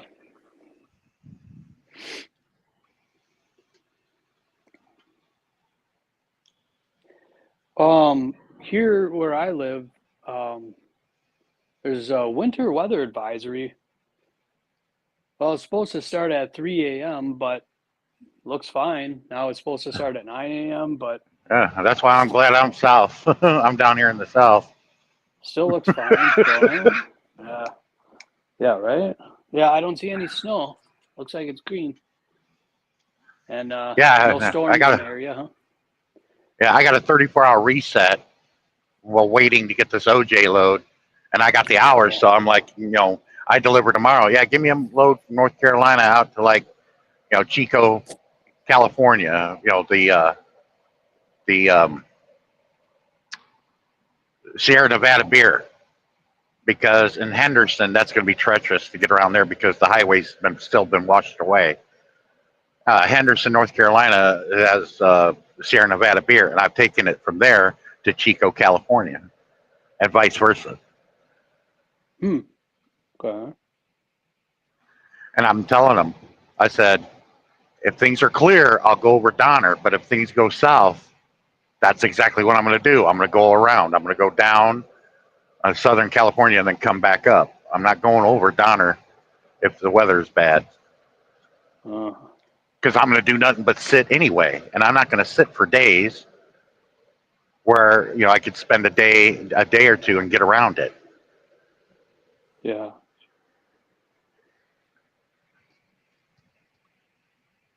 Yeah,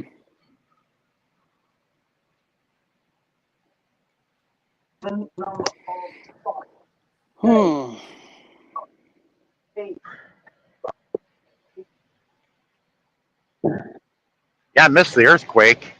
The day I left California and made it into Portland, Oregon, a few hours later, there was an earthquake in Northern California. I was like, damn. I'm like, I didn't feel it.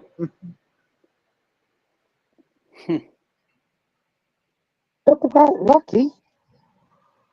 Well, I've been in Ontario, California, right next to LA, when there's been a few tremors and minor earthquakes, because all the trailers in the parking lot were bouncing up and down.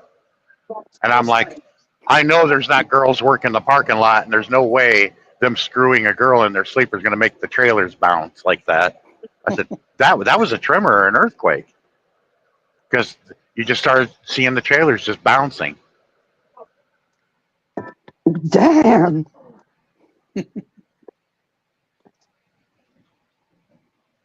Wow.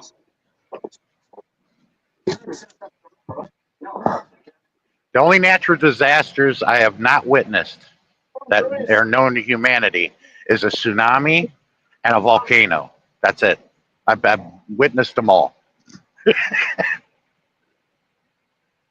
Or been in them. Tornado. Many of those. I average 3 to 4 a year. Wow. Been through a couple of hurricanes. Been through one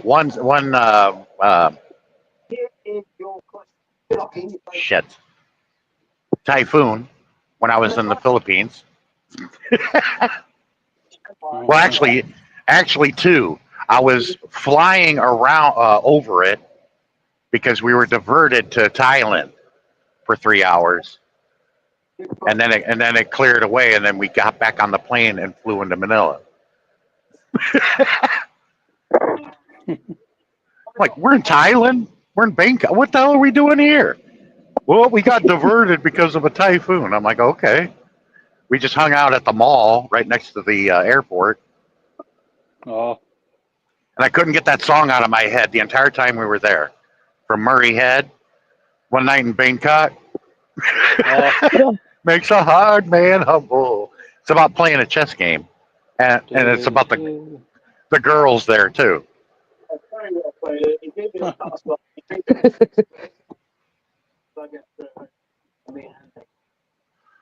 That's funny.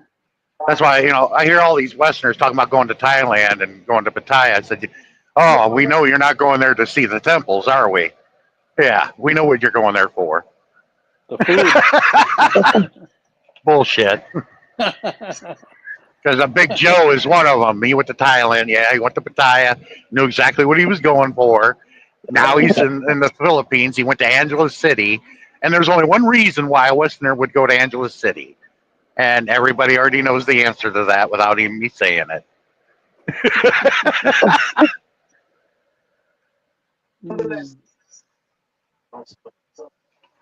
Mum went, did Sean just say bullshit? I went, yeah.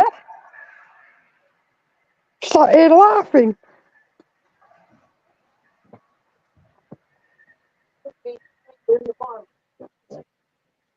Hello? Hello? Ah, I'm here. What was that again?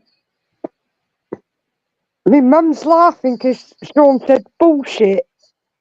Oh. Oh yeah, well, yeah, because I hear these Westerners talking on YT. You know, I'm going to Pattaya in Thailand, and I'm like, we're not going to go see the temples now, are we? You know, I already know what they're going for. They're going to go over there and play with all the bar girls. And then he goes to Angeles City. Well, that's the epicenter of bar girls central there in the Philippines. Is Angeles City. I've never been to Angeles City, and I've been to the Philippines twice.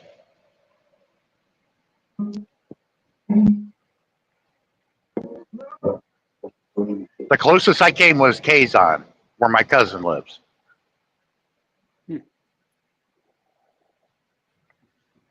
Yeah, I've never been there. Someday. Sounds like it's hot a lot, almost year round. Yeah, it's a lot like the heat you'd get in Florida. Okay. Not like Arizona or New Mexico. That's a lot hotter than the Philippines. It's a lot going down to southern Florida. But it's like that all year round. And then there's a rainy season, right? Yeah.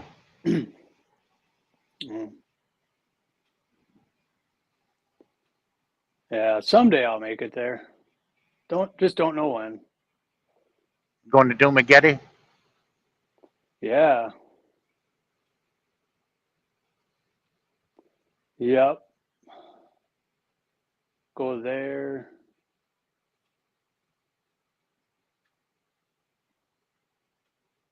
Have some coffee.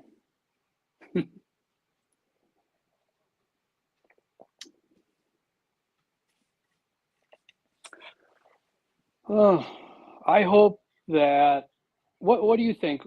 In a year's time or so, do you think the airfare will start coming down ever? No, Or it's going to no? get worse. It's going to get Really? worse. Yes. Ugh. Oh. Ugh. My goodness. By this Because time next year, we'll be lucky if we're not in a full blown crash. so 2025 will be very telling, would you say, or doesn't matter? It's inevitable. The way things have been for the past 15 years should be very telling. We never recovered from 2008. Yeah, there you go. Guys think he's playing pole position. That's your gasoline you're throwing through your carburetor, dude. Now you're gonna have to slow back down.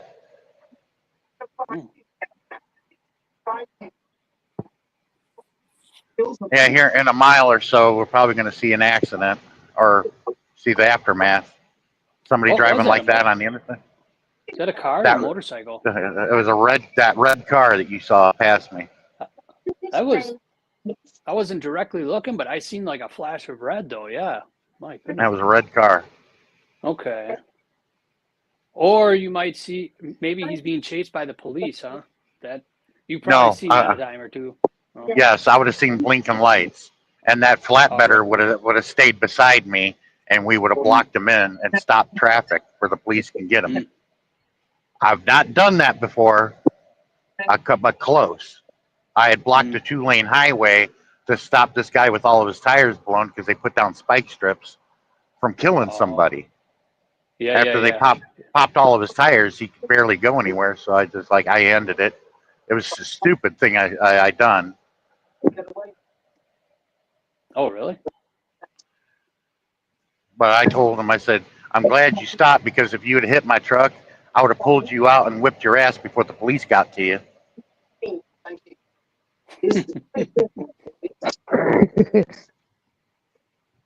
Whipped your ass with my bologna sandwich. I don't like bologna. With my summer sausage. What that guy yeah. did, he ended up stealing. I kind of felt guilty, so I gave the officer $20, and he's like, "What's this Oh. for?" I said, "Use that to pay for the diapers he stole and deliver them to his kid that needs them." That's what he stole at Walmart. really? A pack of diapers, yeah, and he was trying to run from the police. Oh, And I'm like, man. look, I Oh. got 4 kids of my own. I'm Yeah. going to pay for the diapers, make sure they get to his kid that needs them. Yeah. This shit's Oh. awful. And it's like, people, you should not, if you don't have a means to take care of your children when you conceive them, don't be having Yeah. children. Yeah. Yeah. Yeah. And then I know it's kind of never ending around the world, really, right? But yeah, it's like, and then when you're young, you don't think about these things, I guess, and, Yeah, but there's ways of preventing a pregnancy yeah. Right. Yeah. and not be one of the douchebags that are like, I promised I would have pulled out, but it felt so good. And I'm like, you're a freaking idiot.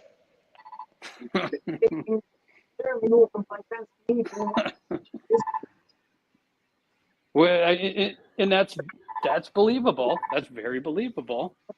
That's why one girl wrote a letter to I can't remember his name, Lewis Black, comedian, and he'd read these rants from people, and one of this young girl said that this whole issue is about the irresponsible ejaculator, and it's true if you think about it.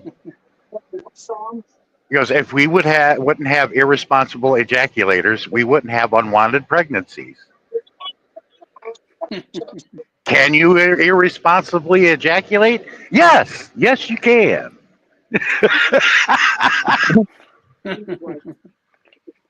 I think, man, I want to say, I'm trying to remember when the condoms were pushed real hard everywhere. Was that like in the mid 90s? I'm thinking of during the AIDS crisis, or Yeah. like it was pushed hard, right? Like, safe. Well, yeah, maybe wear condoms, be safe. Blah blah blah blah blah blah. I remember that. I like what Andrew Dice Clay said about it. He made a joke. It was a joke, and he's a comedian. That's his job. But it was hilarious. But a lot of people like, I can't believe you said that.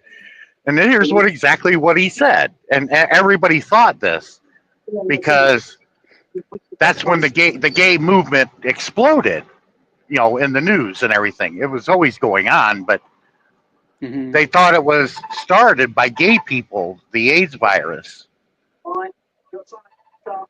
He goes, you got millions of gay men running around the country. How could you get this? Where could you get this? Where would this come from?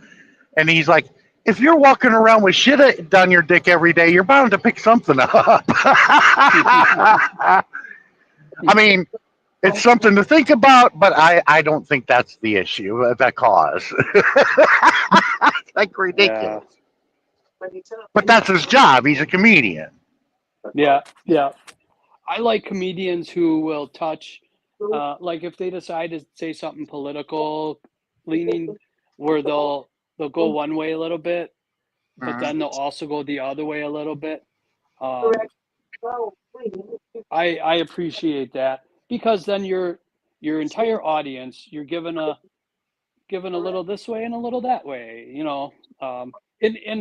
the whole point of it is not to be extremely political. It's just to be funny. Just to be funny. Make fun of everyone. But, yeah, a lot of comedians I knew were Jewish, and they would talk about being Jewish and everything. And the lady went off on him in the crowd. He's like, "Ma'am, I'm Jewish. Couldn't you tell by the hook?" And he pointed at his nose, But she didn't want to. She wanted to keep it going. It's like, oh my God. Oh man, cut her off. Yeah, some people do get triggered. I guess bound to happen. I guess, but yeah. depending on the topic, if it's a real sensitive topic, especially to them, and some comedians, hopefully did your research before you went to see them, because some comedians, ooh, don't hold back, and Yeah, but the thing is, what I learned from one of my favorite comedians, Tim Wilson, he said, "You can't bail. You can't just throw up your hands and give up the show. You can't do that. No, no, no. You got to bury them and do your best doing it, and not get too personal. You keep it funny to keep the audience yeah. engaged." That's it. That's it. Yeah, don't make it personal. Yes. I've seen comedians that it felt like it started getting personal, and it turned me off. Yeah, like it doesn't seem funny anymore. It just seems like personal now. Man, that's. I feel like that's quite an art to ride that wave or that line, man. And ooh, yeah. What was it I heard? I think Joe Rogan said something about he heard in a what did they used to call the person that made the king laugh, a joker? No, like way back in time. Robin Williams did it to King Charles, and he was talking about him. He wasn't king yet, Prince Charles at the time. Robin Williams did it right there in England. He was talking about Charles. He saw him sitting up there in the balcony, and he pointed him out, and he just started talking about making jokes about Prince Charles. Oh. Well, what's the name for someone you would have around you as a what? A jester. Yeah, jester. That's the word. A jester, a court jester. Yeah. Oh, okay. Thank you. And wasn't it a thing where, in some tribes, I might be mixing a couple things here. Sorry, but in some tribes, if they say if you couldn't laugh, like the court jester would make someone in the tribe would make fun of almost everything, topics and stuff like that. And if there was something you couldn't make fun of and it was not funny, then that was an issue for some reason. Then something wasn't right. Or I'm sorry, I'm kind of butchering, trying to remember what I heard said. Like if you couldn't make fun of something and it be okay, then something's. I like what Tim Wilson said about that topic. Making jokes about royalty. He was talking about that. He goes, what's the use of being king of England if you can't have sex with every woman in England? Hey, Bob, go to Home Depot, King of England. And he goes, the way you pick on the King of England. He goes, hey, 400 years ago, your nuts would have been a door knocker on the Tower of London. Oh, that's funny.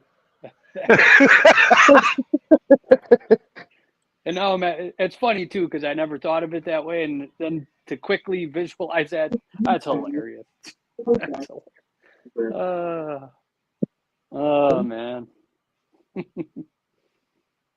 Yeah. I like Bill Burr.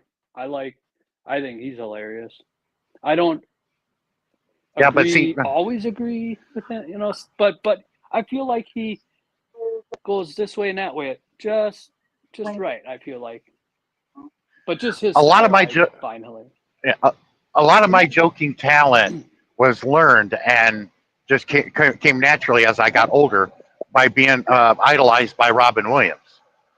By looking at an object and just making a joke of it of some sort, using your imagination and getting the audience to use their imagination too. Yeah. I never did watch much of his stuff. But what I learned about the crowd was through Tim Wilson. If you need to, start picking them out in the crowd before anybody heckles you. Like, you start things off, and then if I see a young guy up in the front row, you're like, how old are you, sir? 23. You're in here looking for a co-signer, aren't you? You start right away. And it gets them all of them laughing. So you got your hat on backwards. Why don't you turn it forward? Let's be a pitcher, not a catcher, eh? Well, yeah. But then, not too long ago, remember who was being funny up on stage? Chris Rock. And then what happened? Will Smith. So like then that that was wrong. Can't there. be funny anymore. Which part? Yeah. Will Smith decided to be. Will Smith had to do something publicly to regain part of his masculinity back, because his wife was screwing around on him with another younger guy. Okay, and that's what this was about. And Will Smith was like, everybody was saying he was being cucked, is what it is. And I'm like, if my woman's screwing around on me, I'm done. Mm-hmm. I heard they had an open relationship, but I also heard a lot of different things. So what the hell do I know? But maybe maybe they did, and it turned out weird, and then also maybe he didn't appreciate him talking publicly about it. Probably several things, right? Probably a bunch of things. It was just. But I got to tell you, it's very difficult to find loyalty anymore. That's just unheard of. It's hard to find anywhere. Yeah.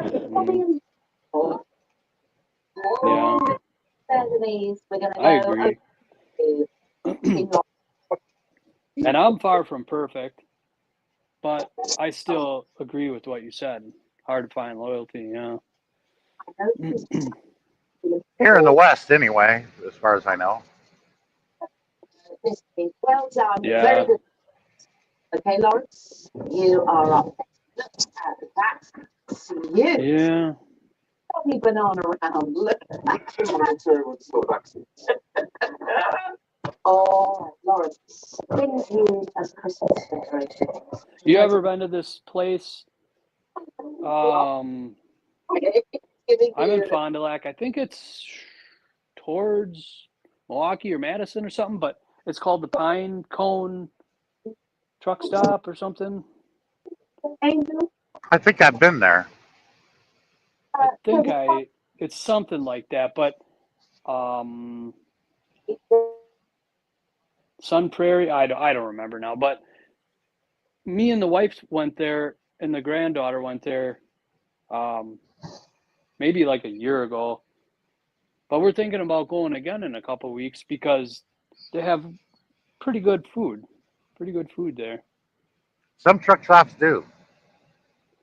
Yeah. I even remember you watching one of your recent lives. You're talking about a place in Minnesota where they have these ribs. Skull. Spit or something. Skull, yeah. They're on a roller in a big fireplace, and they're rolling around. And I wrote that down, and then I looked it up and was looking at pictures and stuff, and I was telling my wife about it. I said, "Oh, if you ever want to go on a hell of a road trip, we should go here." There's a good motel right next to the truck stop in the parking lot where the trucks park, and I get a room there, and I go over to the restaurant right next to the TA. It's attached to the TA. It's called Skull Restaurant, Bar and Grill. Oh yeah.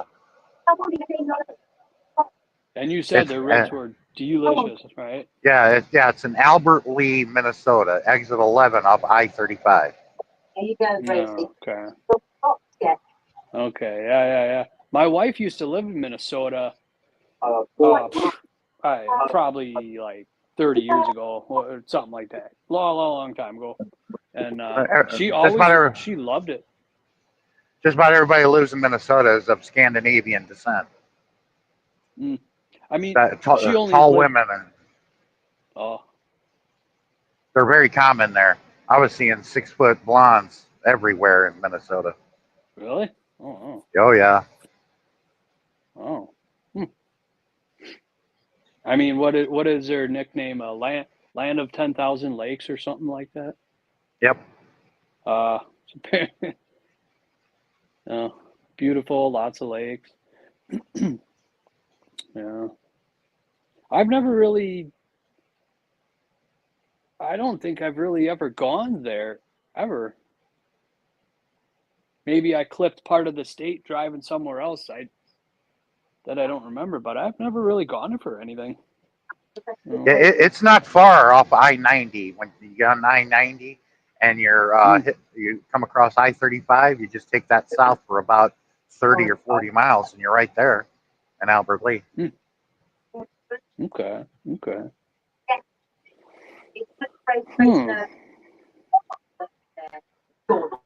And the motel right next to it is nice.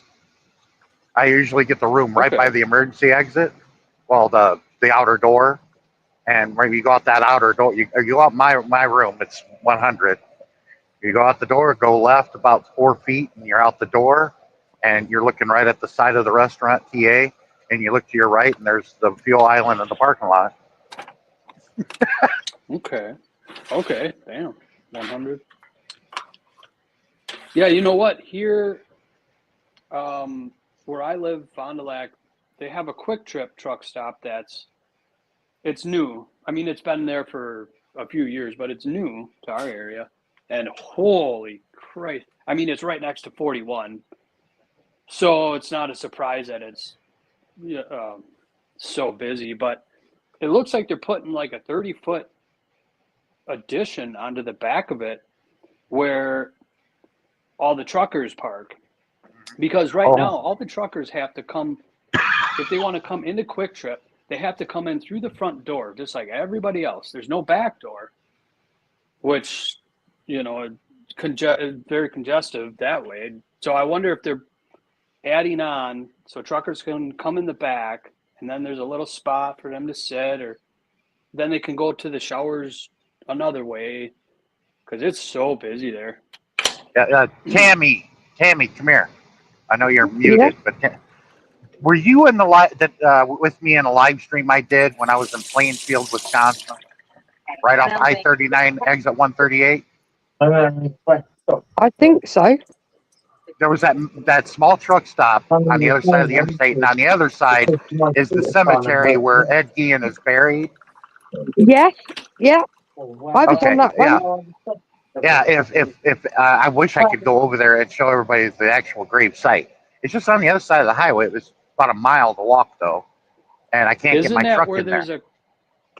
Ed Gein was the inspiration of all the horror flicks of the 50s, 60s, 70s, 80s, and 90s. He started it with the movie Psycho. The original movie Psycho was inspired by Ed Gein. Had that man not did what he did, which is distasteful as hell, a lot of horror movies were inspired by Ed Gein. If he was alive, he'd be a rich man in prison because they'd have to pay him for it. One that came real close to touching up about what he was like was Silence of the Lambs. The guy in the not the Antonio Banderas character, Hannibal Lecter, not him. The guy that they were talking to Hannibal as he was in jail to try to find the guy that was doing this mass murdering. That guy was inspired by Ed Gein. Now, psychologically, he was a lot like Norman Bates because he loved his mother, but his parents died and left him alone there on the farm that they owned, and he was sort of an invalid. But you look at this guy, you'd think he wouldn't harm a fly.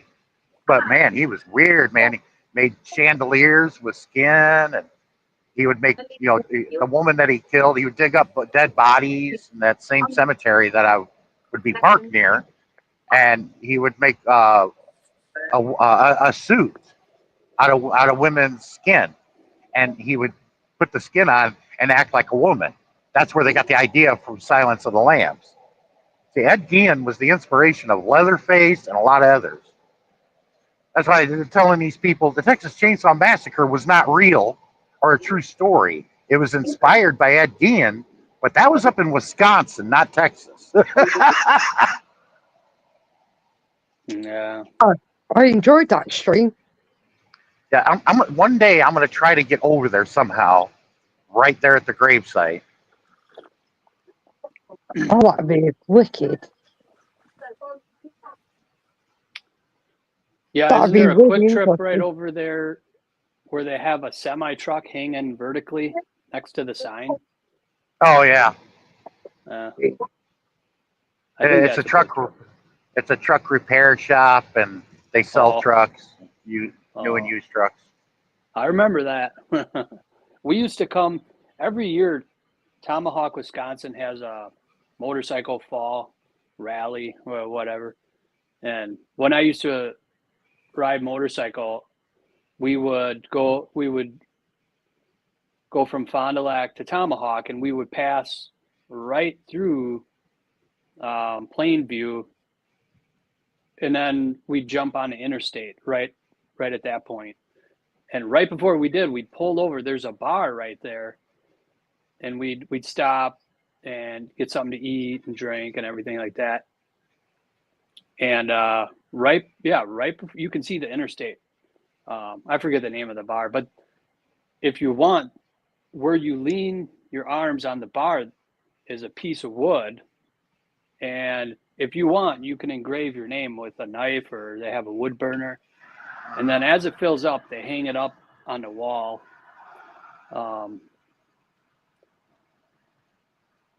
And that's all I know about the area. Yeah, that's unbelievable stuff. So, but you stopped at the graveyard and walked around No. or drove around a little No, bit? I wanted to, but I've been right next to it. So Oh, you get off the exit, and I showed everybody, and I think Tammy was in that live stream. I said, if you make a right turn here and then a quick left, you're in the cemetery where he's buried. I said, but I got to make a left, go under the bridge, and then make a left into the truck stop there. It doesn't look Oh. like it, but it's over a mile away, in between. okay. It's a hike. Okay. I was in that. And plus, I don't want to get run over by highway traffic either. Yeah, that's a real Yeah. thing. Yeah. I was in that live stream. I really enjoyed. Oh, okay. Well, if I come across it, I'll have to watch that. What's funny is the people I talked to about it there that worked at that truck stop didn't know about that. I'm like, you're from Plainfield? Yeah. I'm like, you don't know about Ed Gein? No. Maybe I that's said, it wasn't for that man. He's buried in the cemetery right over there. I said, it wasn't for him. The horror movies that we've grown to enjoy would not exist because of what he did. maybe they were Amish. Well, Well, they probably still would have. They probably still would have known, though, wouldn't they? only the older folks knew about it, because this one old lady that worked there in the kitchen goes, "Oh, Ed Gein, that was back in the 1950s. I was a little girl when that took place." I'm like, "Yeah, well, she knows about it." Thanks a lot, Sean. We're trying to not talk about this anymore. Talk about what? Ed Gein. I'm pretending I'm one of their local. Oh, yeah. citizens. But it's I become like imagine- Yeah. the mecca of people that are horror movie buffs and love horror movies. That's the mecca right there, going to Ed Gein's grave. I didn't realize it was inspired that many movies, though. I thought it was. Oh yeah. And I don't know anything about. I don't watch horror movies. I don't like them, so I don't know anything about them. But I didn't realize so many of them were inspired by that. Yeah, I mean, he's buried like 100 miles from you, from Fond du Lac. Plainfield is. Yeah.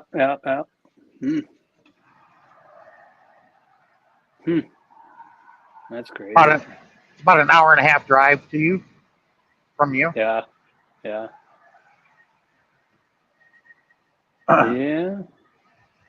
That'd be a good video for you to do. Spend an hour and a half, drive up there, go around the That's grave true. show everybody, do a video of it, and then hop back in the car and go home. Yeah, that's true. That's true. Or whenever I'm up there, you can come up there and pick me up, and we both can go. Yeah. At the truck stop. Yeah, right. If it works out, just meet up and go and yeah. Yeah, that would be brilliant. I'm a massive horror fan. I love my horror movies. So if you come here, you have to go to Plainfield, and it's easy access to get in and out of there. Definitely.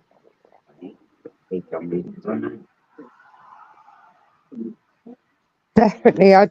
Don't vote. Don't.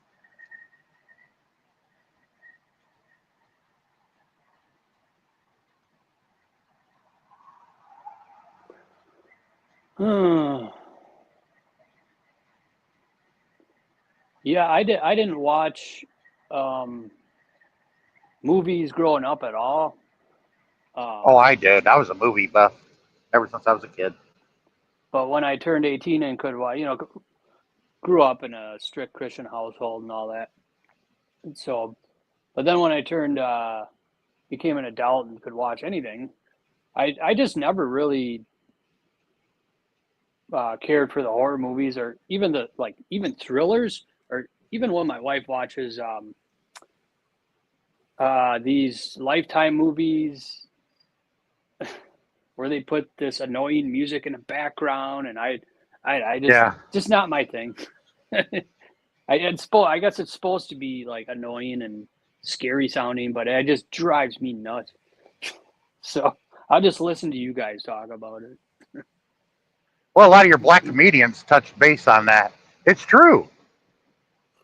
I think it was Eddie Murphy touched base on that, because you ain't going to see black people getting involved in this. They're living in a horror house. They're out of here. They're going to tip right out the fucking door. They're not going to stay. It's only white people that do that. They hear weird noise, eerie weird noise coming from the backyard at night. Do you think we're going to go out there and take a look what the hell's going on? No. That's right. Yeah, right. I'm out of here. That's funny. That's funny.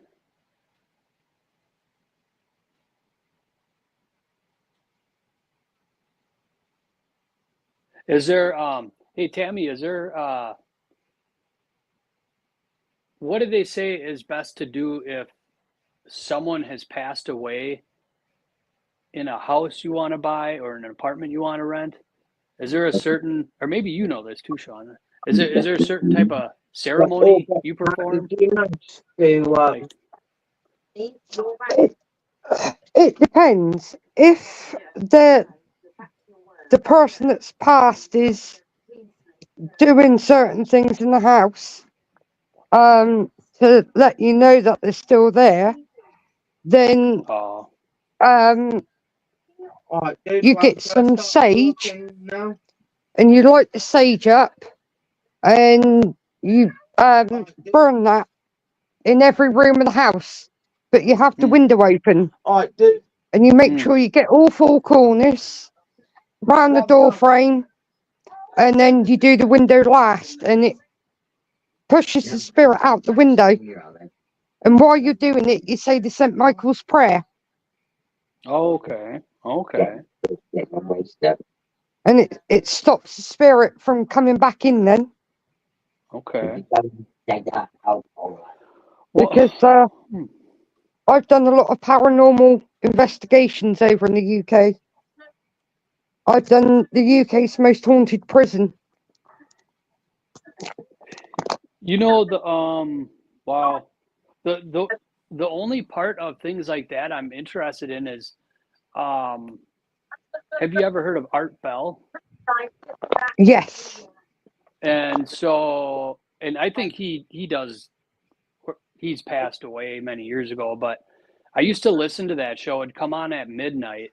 When I was a kid, I could turn my AM radio to like 620 or whatever it was, and listen to the Art Bell show that would start at midnight. And And he could be talking about, he had quite a spectrum he could be talking about, but a lot of it was paranormal, you know, and so that's the only thing. And then I'd fall asleep listening to that, but a lot of it was kind of fascinating to me, and so that's probably as close as I could relate to you, as far as that the spirit world or paranormal type stuff, you know. But I find it kind of fascinating, just not horror movies. Yeah, my experience with the spirit world has been the two vision quests I went on when I was in the res there in Wisconsin. And Mother Moon, my aunt, her aunt name is Joanne, her real name is Joanne, but she's a very rarely do women become shamans and medicine women. Okay, very rarely. Some of them got it, some of them don't, but she does. And she took me to the spirit world twice, and I was skeptical, believe it or not. Yeah. Before you went, you were. That feels like a very well, the spirit world. In the reservations, it's taken very seriously, and I know why now. Oh yeah. Yeah, you only want to do something like that is if you got a good shaman with you that knows what they're doing. Okay, like a guide, spiritual guide. Yes. Okay. That sounds smart. Anyway, your question, if you pose it, may not get answered in the way you want it to, but you'll be shown something that may be of direct importance to you that you didn't think of. Something could be revealed to you. Okay.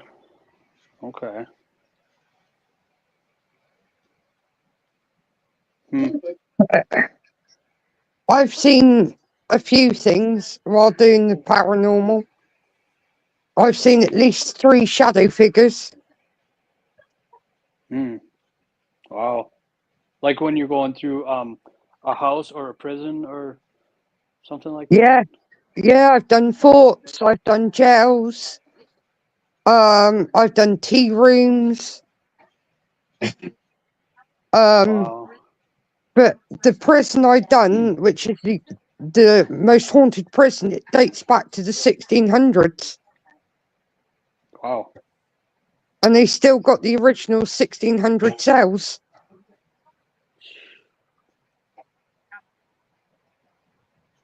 And you went inside there?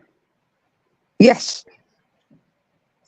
Yeah, I've done it twice. Done an all-nighter there. Ooh.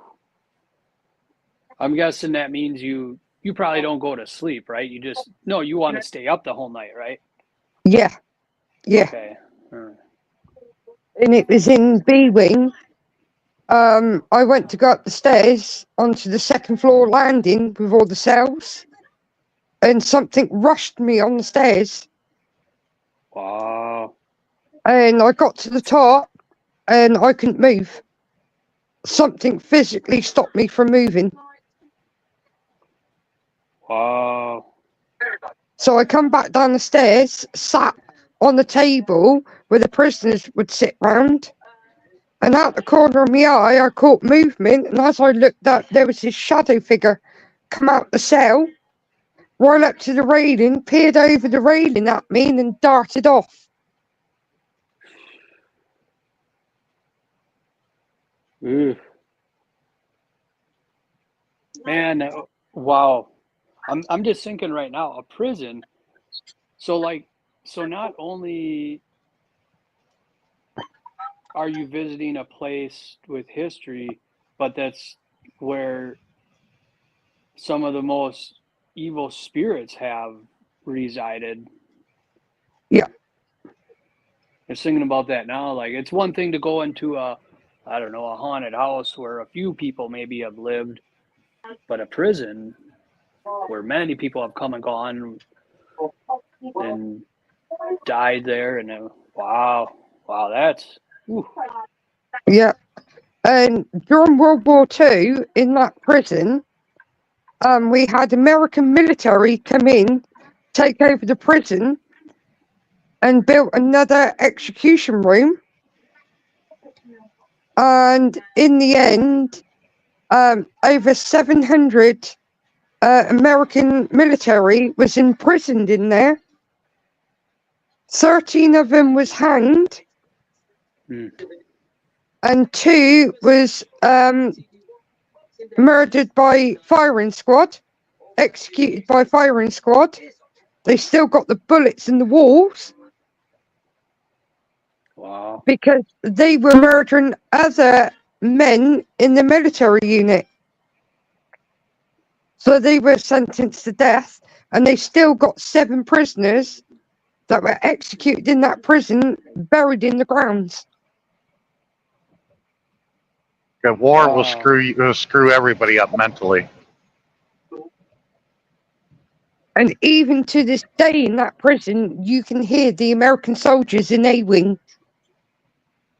You hear them footsteps marching towards you. Yeah. Wow. And the famous Cray twins, they were sentenced to 6 months in there. And they spent 6 months in D-Wing, which is right above the execution room. Man, oh, man. And the weirdest one, there was a lady that got sentenced there. She was sentenced to be executed. She murdered her husband.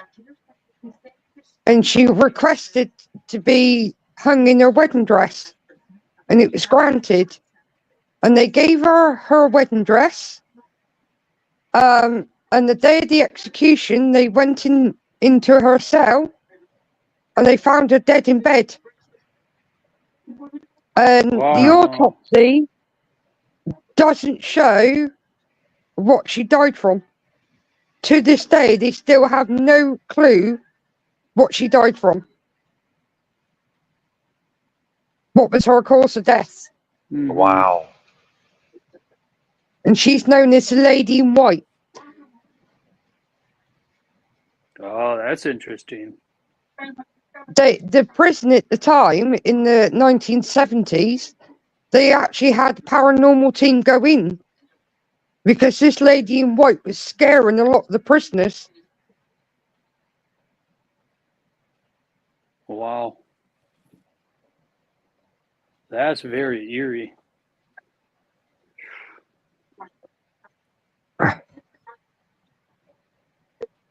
I love that prison.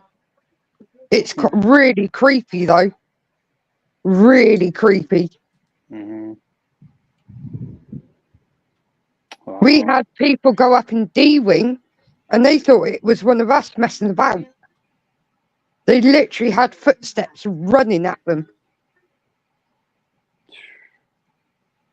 And they come back to us all pale, shaking like a leaf, and they thought it was one of us, and we were like, no, we haven't left the base room.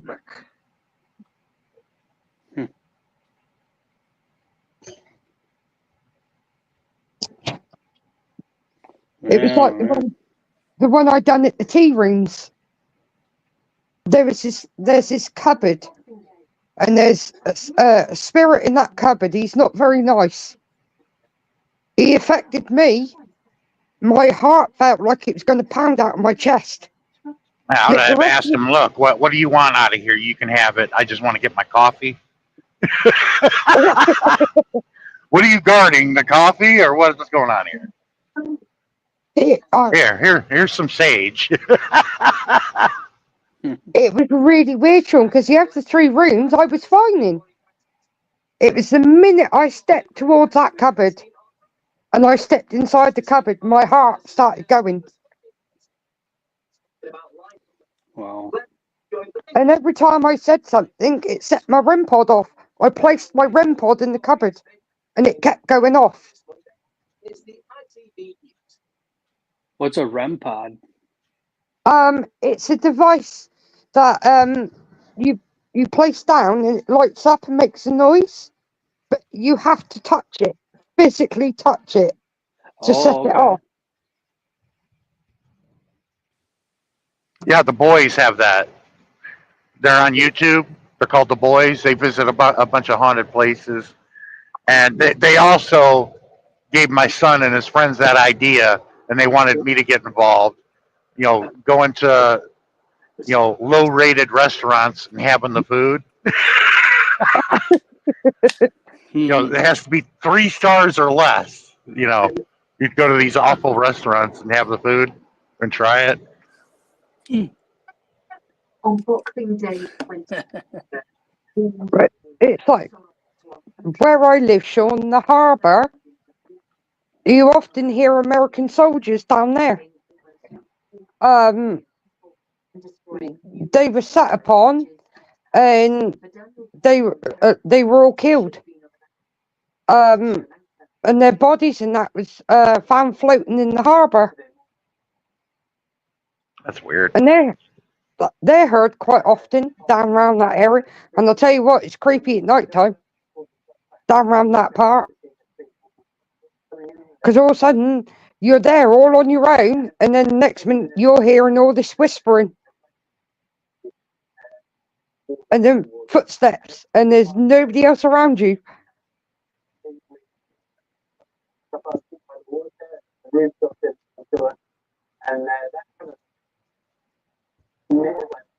But our fort, the fort, I live literally 5 minutes from that, and that's the most haunted fort in the southwest. And I've been in there many times during the day, and it's creepy, but it's even creepier at night time. I've heard Yeah. breaths.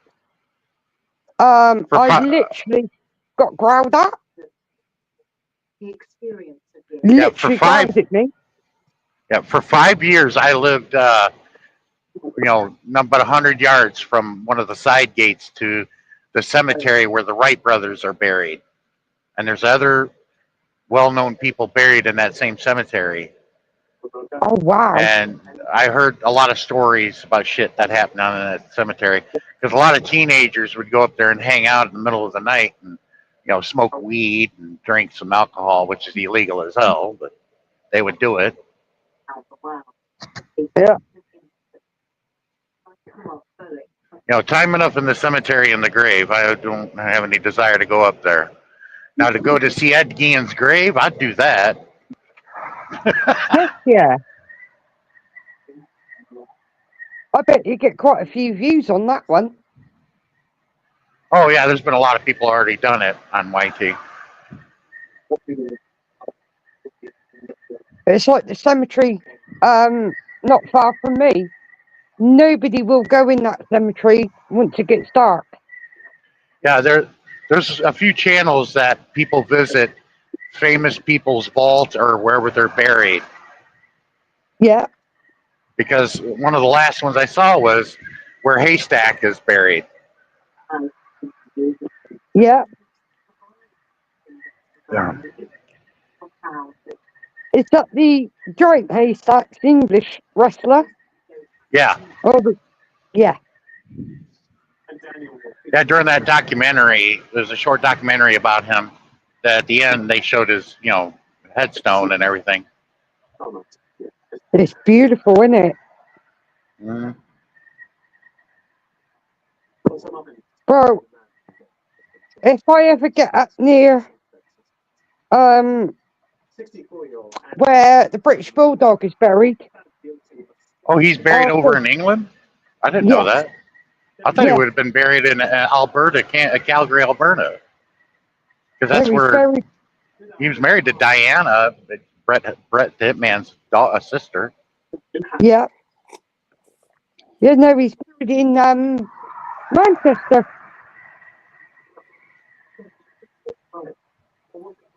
He's buried up in Manchester. Davy Boy was my mom. When I was in high school football, and lifting weights, I modeled myself after him. I was trying to match his workout to get the same results that he got, you know. But I didn't know he was saucing it up too towards the end of his career, and he got hooked on Yeah. cocaine, which is bad. Loading A up. lot of those wrestlers were good people, and they ended up getting hooked on, you know, illicit drugs and shit. Yeah. Well, my dad and my mum needed British Bulldog when he was 17 years of age. I've got some English friends who run for a weekend. Because he started wrestling at 17 in the UK.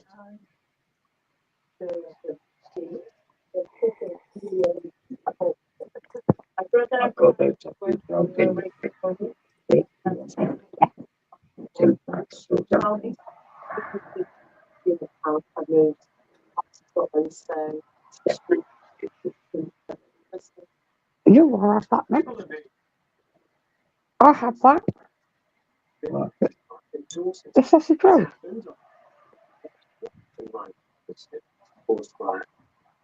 But yeah, we needed, well, my dad and my mum needed British Bulldog when he was 17 years of age. He was from Manchester. Yes. Yeah. And that's where he's buried. His grave is beautiful. Huh. I'm surprised Barry never told me about that. Barry was from Manchester. As a matter of fact, that's where he is now with his Filipino wife. I'll send you the details where he's buried. Yeah, I gave Barry his road name before I left. I didn't train him, but you know, I took them all to the shifting range because that's all I could accomplish because I was taking time off between trucks, and I wish I would have trained him, but I gave him the name Lord Barrington. He reminded me of Lord Alfred Hayes.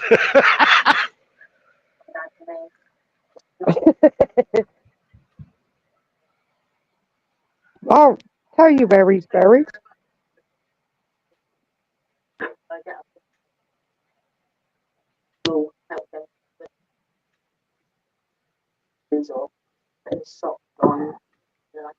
He is buried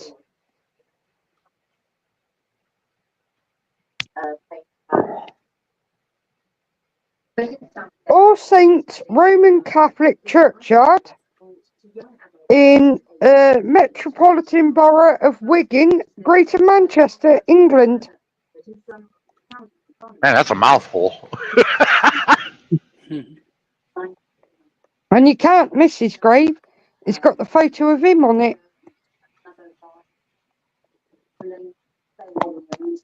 It's a beautiful grave he's got. Yeah, he died too young, and it was because of the drug use. He was only And 39. Yeah, and him saucing it up wasn't a good idea. Yet the post-mortem, when you read it, it says he died of natural causes from an enlarged heart. Yeah, the enlarged heart came from the cocaine usage. Mm-hmm. Because cocaine causes enlarged hearts. Yeah. But yeah, he's buried in Wigan, Greater Manchester.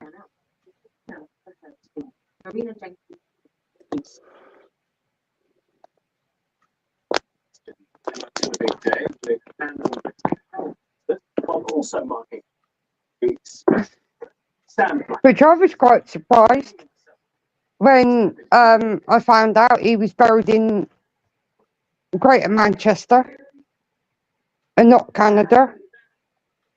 Yeah, I figured he'd be buried in Calgary.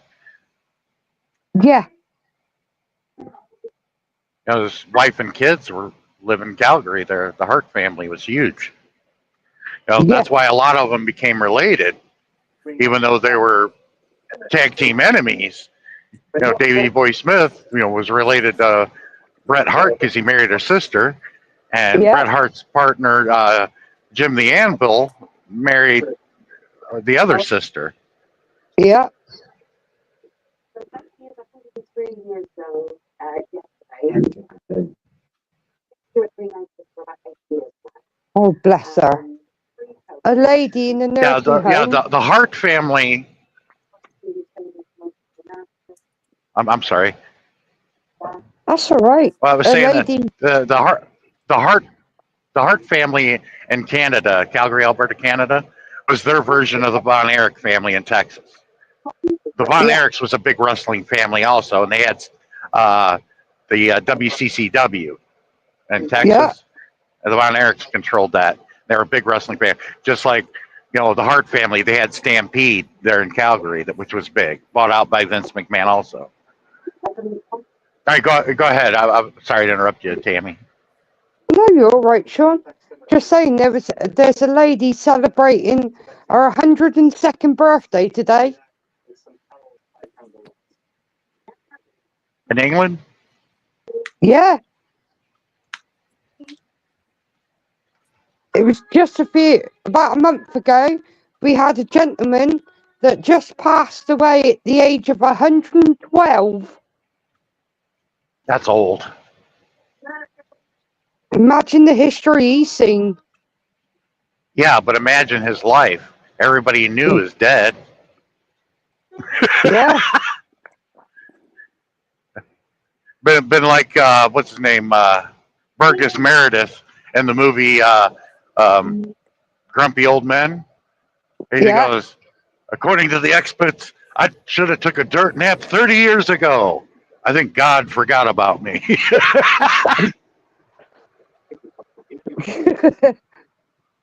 But at the age of 112, he lived through the whole of World War II.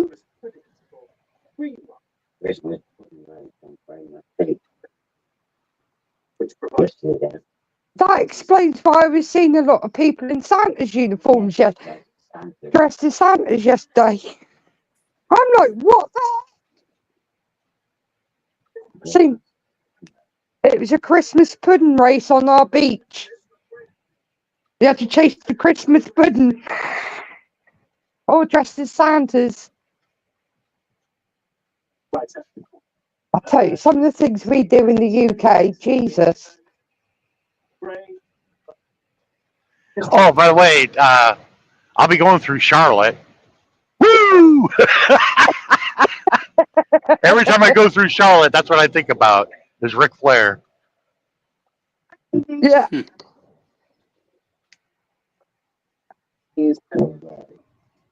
Have you heard about what we do in the UK with a big wheel of cheese?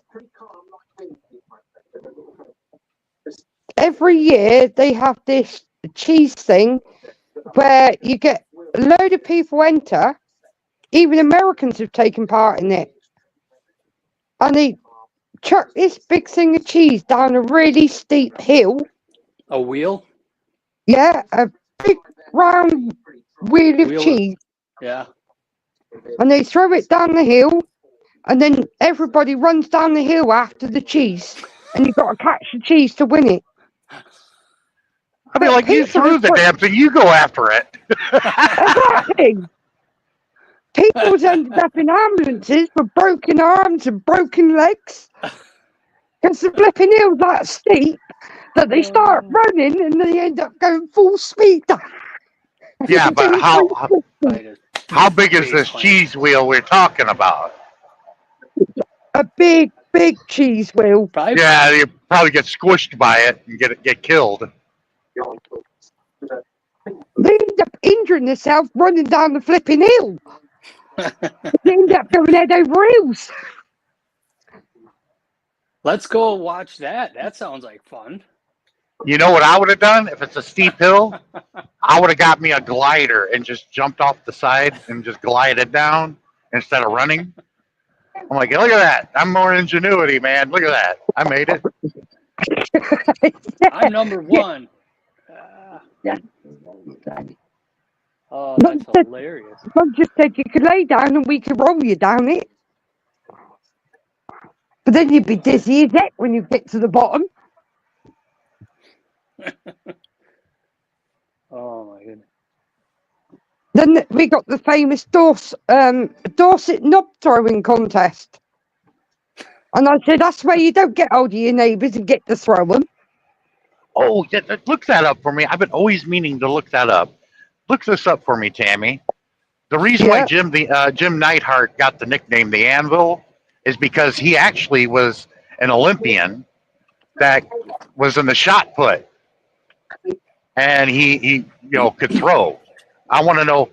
They called him the Anvil because they have this anvil throwing contest, and he's got the world record for throwing an anvil, and I want to know how far did he make it, and his record's Right. still standing. I've always wanted to know how far he threw the anvil, because anvils are very heavy. Let's have a look Yeah. for you. That's why you got the nickname the Anvil. Neighbour flatlining broke and avoiding on business fees 2025. Now, he was a former NFL player, too. He was drafted by the Oakland Raiders, the original Oakland Raiders, before they moved to L.A. And just like a lot of them, they get injured and can't play anymore, so they go to wrestling. Ron Simmons did the same thing, and so did Steve Mongo McMichael. Also this evening, the King is chosen Hey, Sean, his Christmas message this year. I'm looking at the lyric. Can you hear me? Yeah. I'm looking at the lyrics to Johnny Cash, I've Been Everywhere. Yeah. And in the, I guess it would be the fourth verse. Third verse. Fond du Lac is in there. Oh, you did mention Fond du Lac? Okay, because I couldn't remember. Yeah. But apparently there's 4 verses, and each verse has what looks like 20 cities. There's a lot.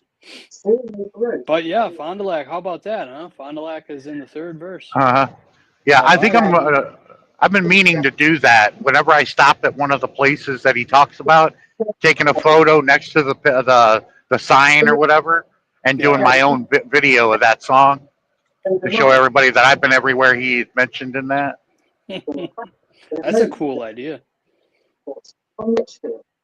Ombabika.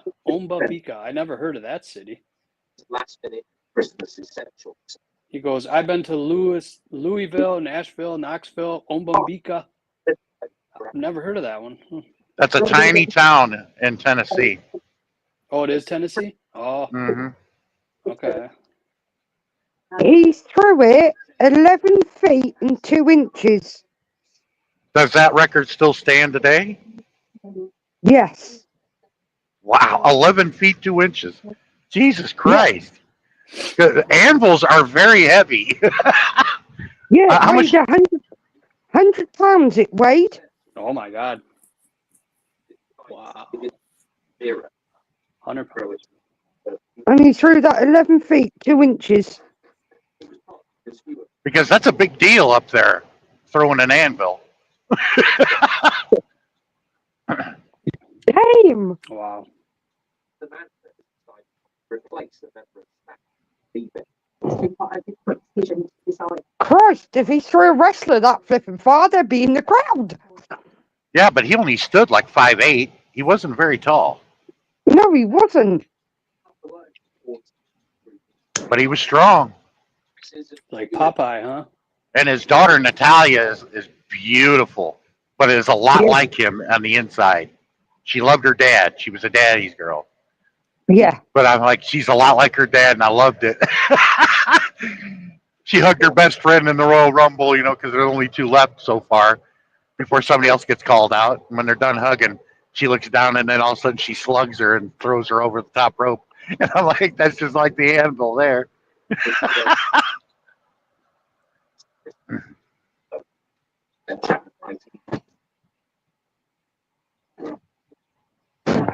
Let's talk further about this. The end of the year. Yeah, I'll have to send you a video of that. The flipping cheese thing.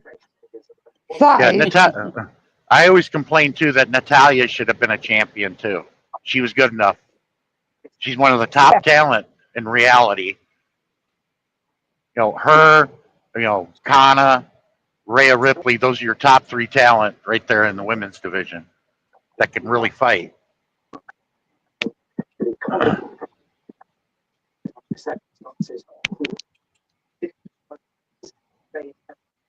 But honestly, that's amazing. 11 feet 2 inches. I was always meaning to Google that to figure it out. What was the record he set on that?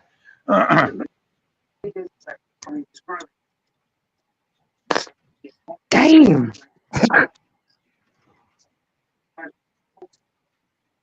Is that where they Imagine how get far a we could- spinning start? Sorry, All right, Jess? Soto. Oh, is that where they get a spinning start? Or is that something different? I don't know how they do that, but he was an Olympian shot put thrower, Oh, okay. Okay. and then he played football also, and he got drafted by the Oakland Raiders, and then he got injured, like a lot of wrestlers do that go in the NFL and joined wrestling.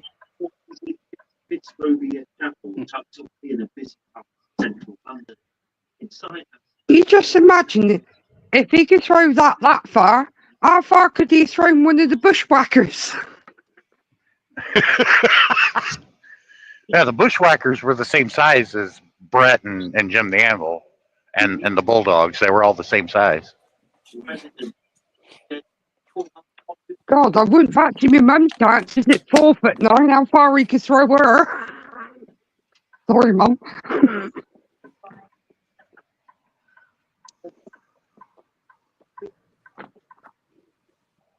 Well, that's just crazy. Mm. All right. Lovely. You are crackers, Mother. But we're all a little crackers at times. All right, I'm going to jump off, you guys.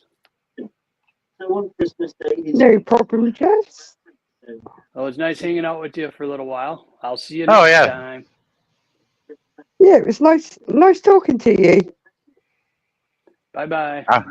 Bye-bye. Bye. Have a nice Yes. Christmas. Hanging on just to see if anybody else would show up.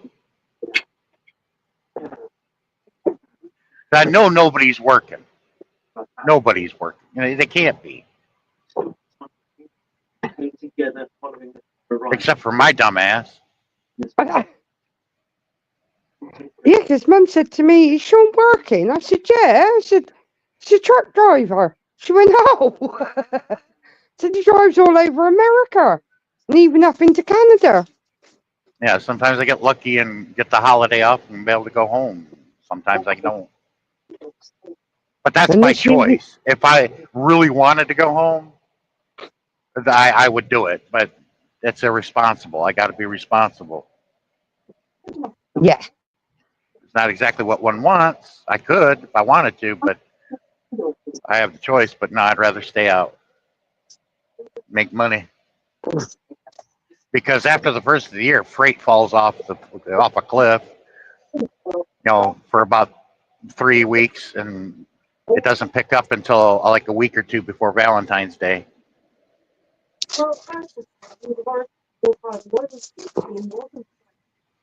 I bet you deliver some naughty stuff for Valentine's Day. Oh yeah, Victoria's Secret is big with a lot of freight for there.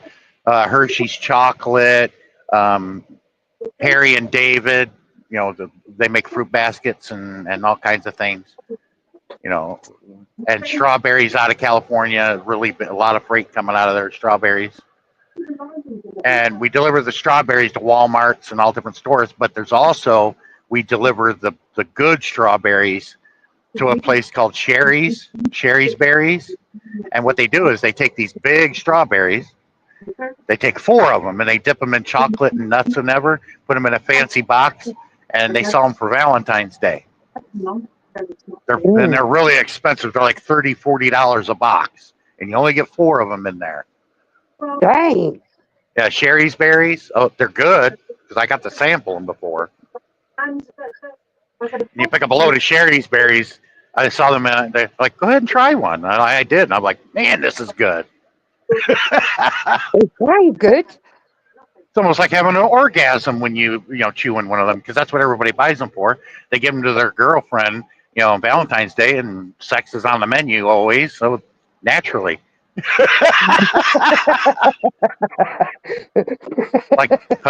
like Ted Nugent said, step one, number one, you got to have the attitude, and step two, you got to have the spirit. And step 3 comes naturally because if you have steps 1 and 2, then dead shit on the grill comes naturally. Brilliant. That's over here we do Valentine's Day. In October, we have like another type of Valentine's Day, but only certain states celebrated it. And it's called Sweetest Day, and it's in October, middle of October. Ohio made it real popular, and it kind of spread over the years. Oh wow! Oh bloody hell! The croc from Crocodile Dundee. He's just died. He was 90 years old, that croc. He played the cop in the first movie? The crocodile. Oh, the crocodile. Yeah. He's just died. He was 90. You're talking about the actor that played Crocodile Dundee? No, the actual crocodile itself. Was that the one that he acted like he stabbed in the head? Yes. Oh, okay. That was a big gator to begin with. Yeah. That was like at least a 50-foot gator that he killed, or appeared like he did. He was over 90 years of age, well in his 90s, and he's just died.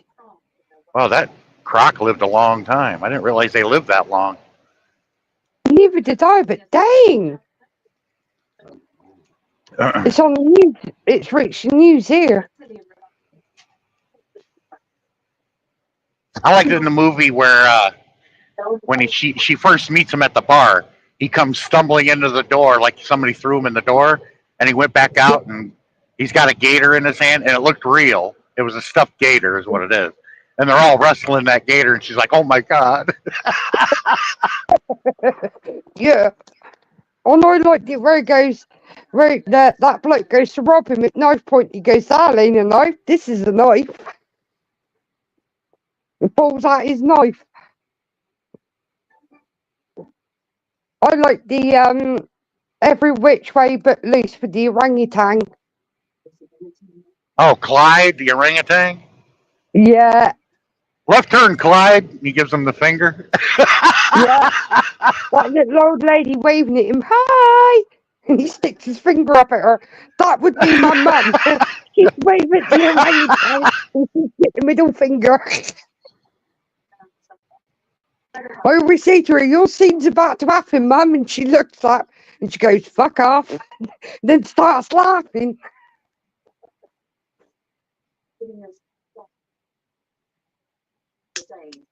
And I like the Cannonball runs too.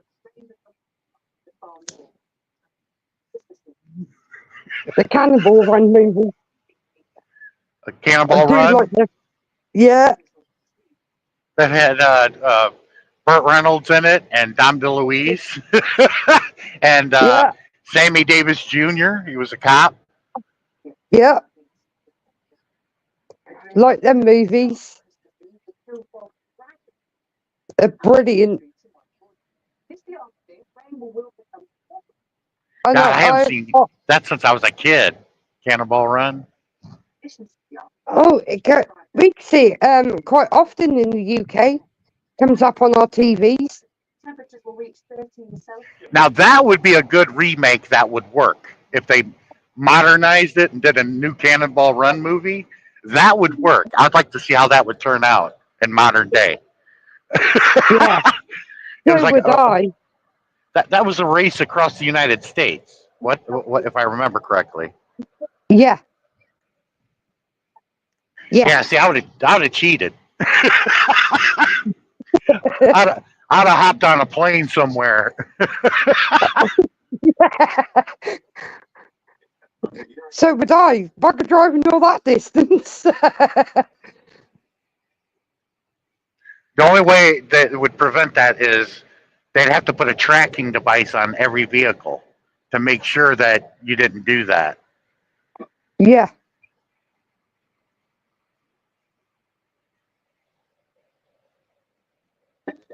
Yeah, because over here, YouTube is called Sidemen. They done similar to that. Where they had to get to different parts of the UK in for different things. And one of them, they hired a bloody plane.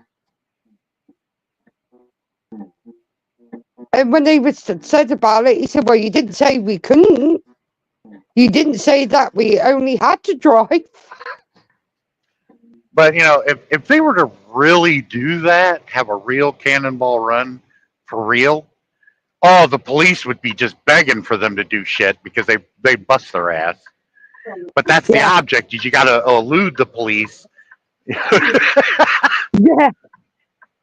Well, the police officer in it wasn't that very bright, was he? Well, Sammy Davis Jr. was one of them, and his Yeah. partner, I can't remember that actor, but they were in I believe they were in a Corvette. Yeah.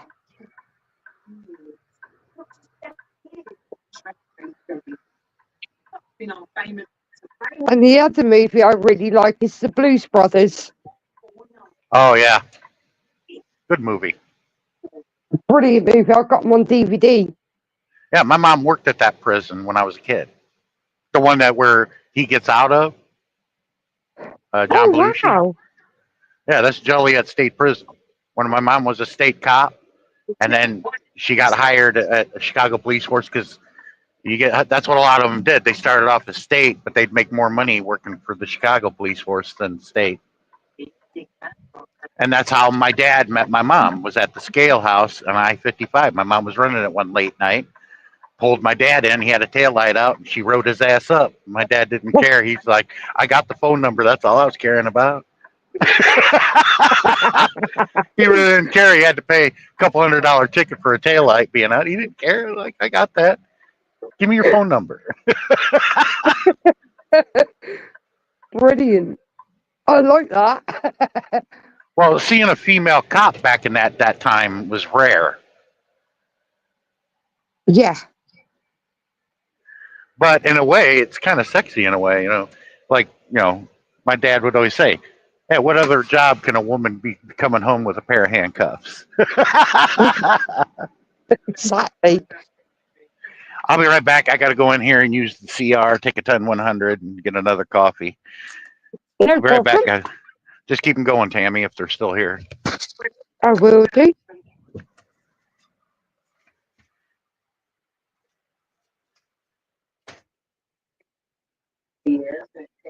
That's code for he's going to the toilet.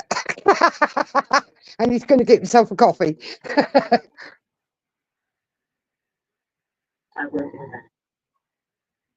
Yeah, it's not a little truck he drives.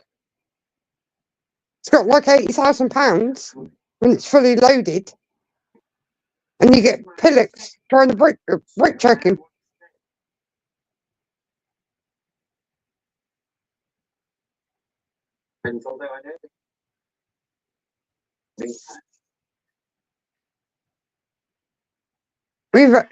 Sean seems to write things going on in cars as they drove past him.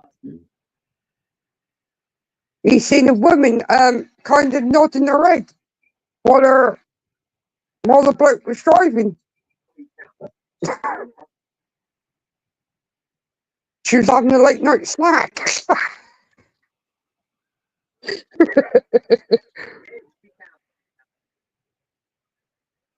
the selected will be going through time. Drop your cracker. I'll be dropping that, mother.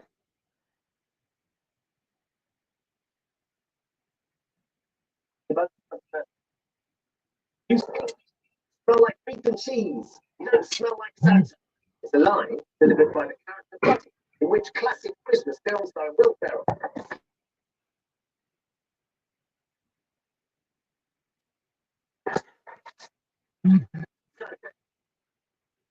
Which is yours? Would you like to play? Julian will say, I'm going to play. Right. We go. One for Jake. My knees are really bad today.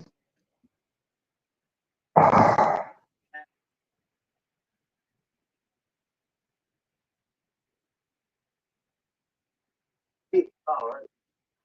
The last one, you ripped it. Nothing to be first draft. What's your next? Here's your next question. Gesture of respect. People who meet the Pope have a style. Julian, his ring.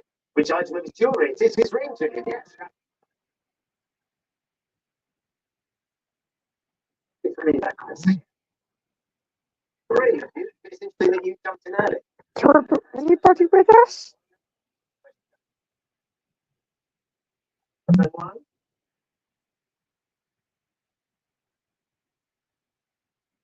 Feels good, that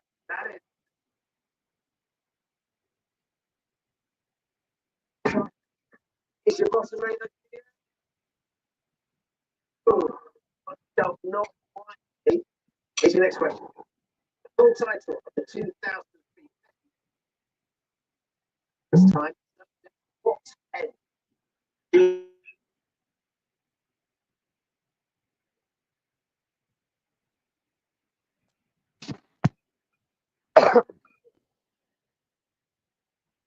One of your counters. Going to go to the penalty. Here's the next question. Which traditional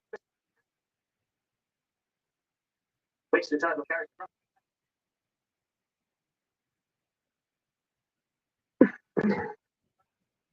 would you like to know?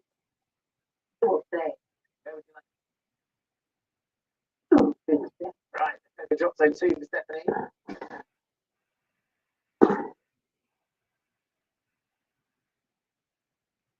Good set. Can we get now? Yes, yeah.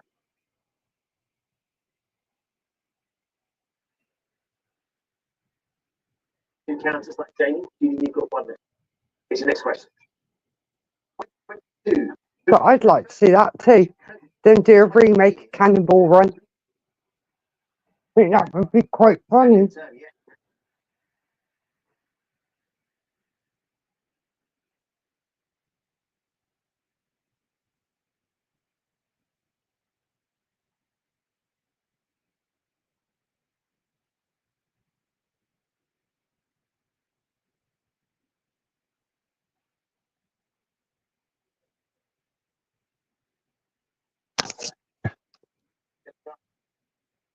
Bill, what's that your account?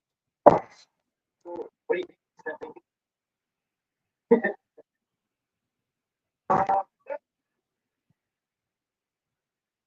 There we go. He just like it. Here's the next question.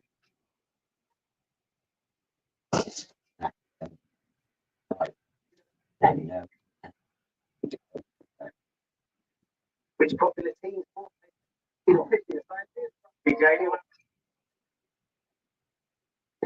I know. Phone 2. I'm going to get phone 1. Phone go.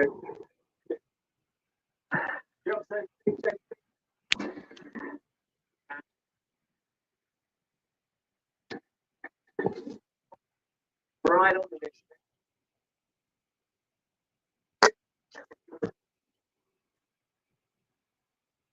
Are you going to finally get it? Goodness me.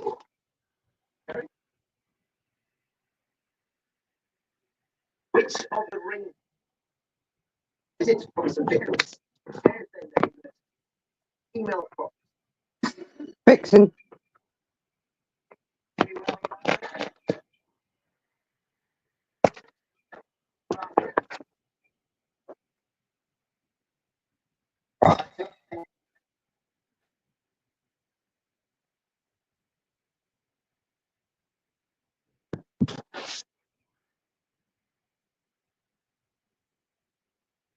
Yeah. Good stuff. Oh, yeah. Okay. Yeah. It happened to you last time you played. The third and final count. But for the time being, you are out. Definitely genius. I don't think there's anybody in the chat. I don't think there's anybody.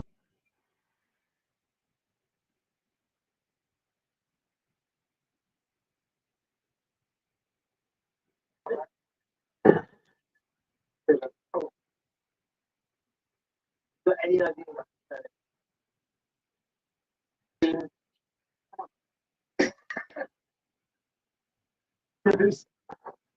yes, I'm afraid we still do. Be generous with the count. The two that all. Stephanie's just you. Written by composer. The song "Walking in the Air." Famous 1982 animated Christmas film. There it is.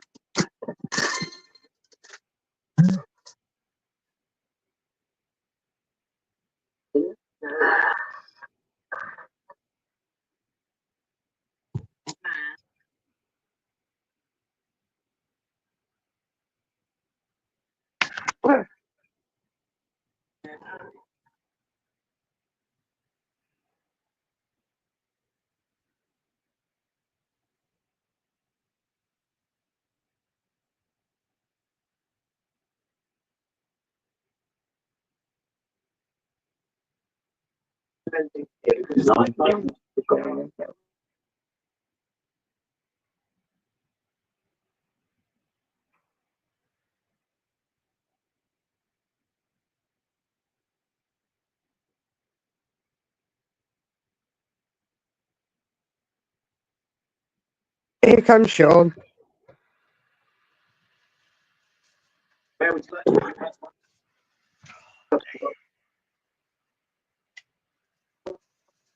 two? Find out that big thing.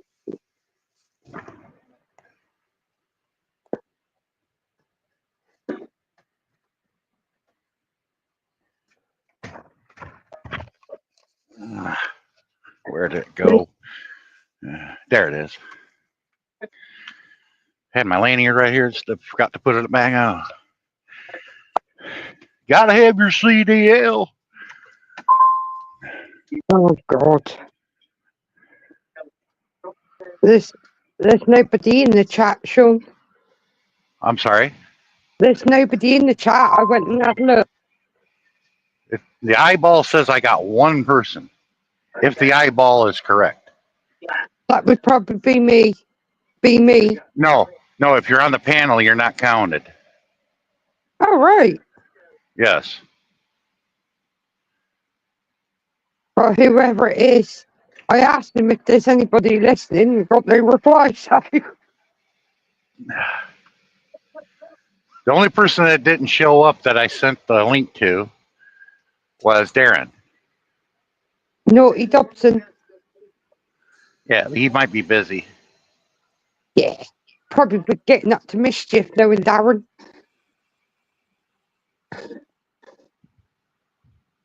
I honestly thought on Friday he said Viagra Falls, not Niagara Falls. Yeah, that happened. And I said, well, dang, Sean's been up there with the blue pills. I delivered that to Toronto a couple of times over the years. Delivered Cialis to Montreal a couple times. I remember you saying that you had the police sniffer dogs in the back of your van when you had the Viagra. Well, yeah, the Border Patrol. What happened is I was coming back from after delivering it we don't do freight out of Montreal, but I'm 50 miles from Burlington, Vermont, which we do Ben and Jerry's ice cream. That's the closest spot where we do a lot of freight out of. So I'm like, I'm going to deadhead over there to Burlington, Vermont. I had to cross back into the United States and dealing with our border patrol. And it's like, oh, I'm not convinced. I keep repeating myself. I said, ma'am, I am not repeating myself. You got your answers. You obviously know I'm American. I just tried handing you my passport, my birth certificate, my CDL, my TWIT card. What more do you need to be convinced? I said, I'm not playing these games. Well, because I had an attitude, she had to have one. And that's when I was like, okay, you brought the dogs out there? I said, you know, I'm showing you my last bill of lading. I'm empty. I said, I just hauled the main ingredient, Levitra. I have not had a washout. If the dog hits on it, starts humping his leg, you might want to call a vet. I didn't know what was going to do to the dog. The dog was definitely going to hit on it, though, if one of those barrels was leaking. They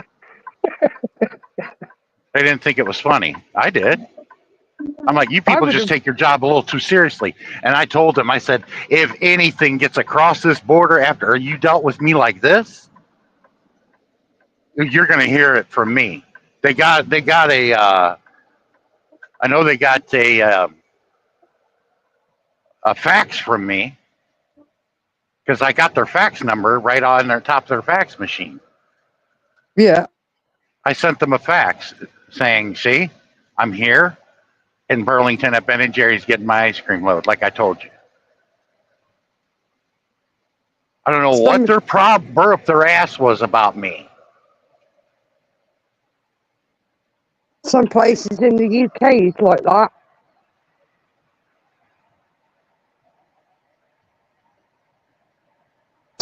Some of them's got an attitude.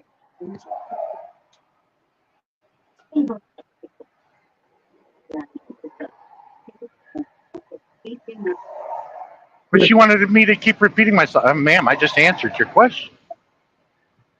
Oh, people like that do me head in.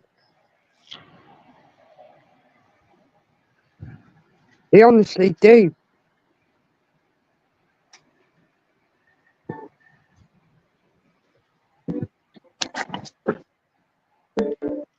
The bridge, the Severn Bridge into Wales has been closed due to the winds. So nobody can get in or out of Wales now. Jeez. Plus, you've got to pay a toll to go over that bridge. Yeah, I mean, there's security and then there's real security. And there's just being, you know, a pain. Being sadistic. That's all that's about. Yeah. And that's unprofessional.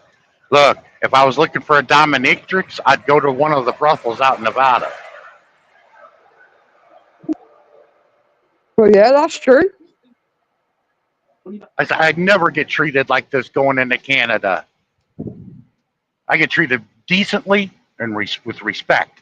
But when I come back into my own country, they act like, why'd you come back? And I'm like, motherfucker, my family fought for this country. Not only that, I'm half Native American. Yeah, it pisses me off. With me too. But when I go over to like Mexico and come back, no problem.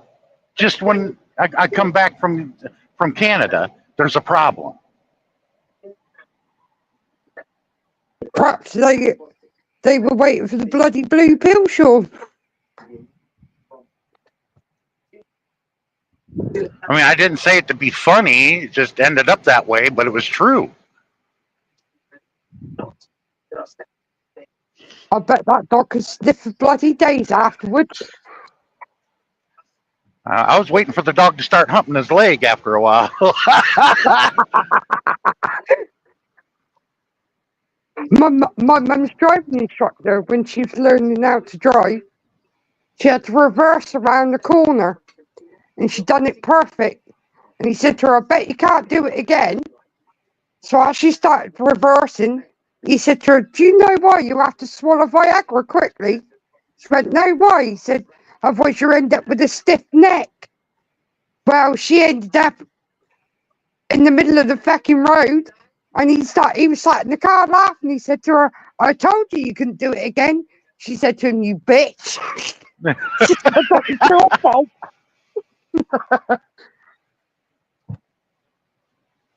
And he used to teach the military how to drive,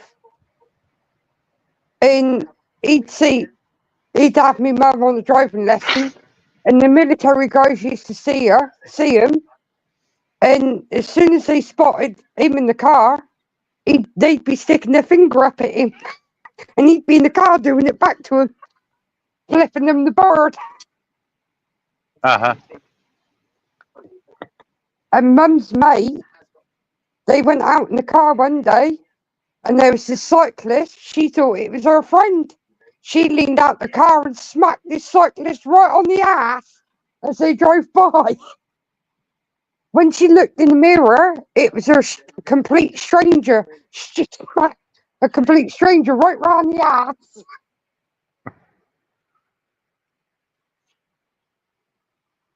Now, don't get me wrong. I have my fun out here on the road. It just happens sometimes, okay? Now, one of my students was named Melonia. He was from Atria.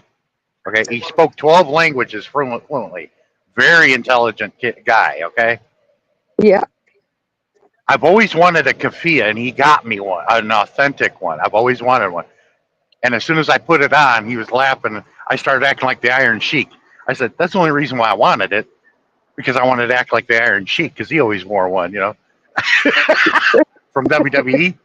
Yeah. And one day I was wearing it, and I was playing the Iron Sheik's music when he'd come out to the ring. You know, it goes. I'm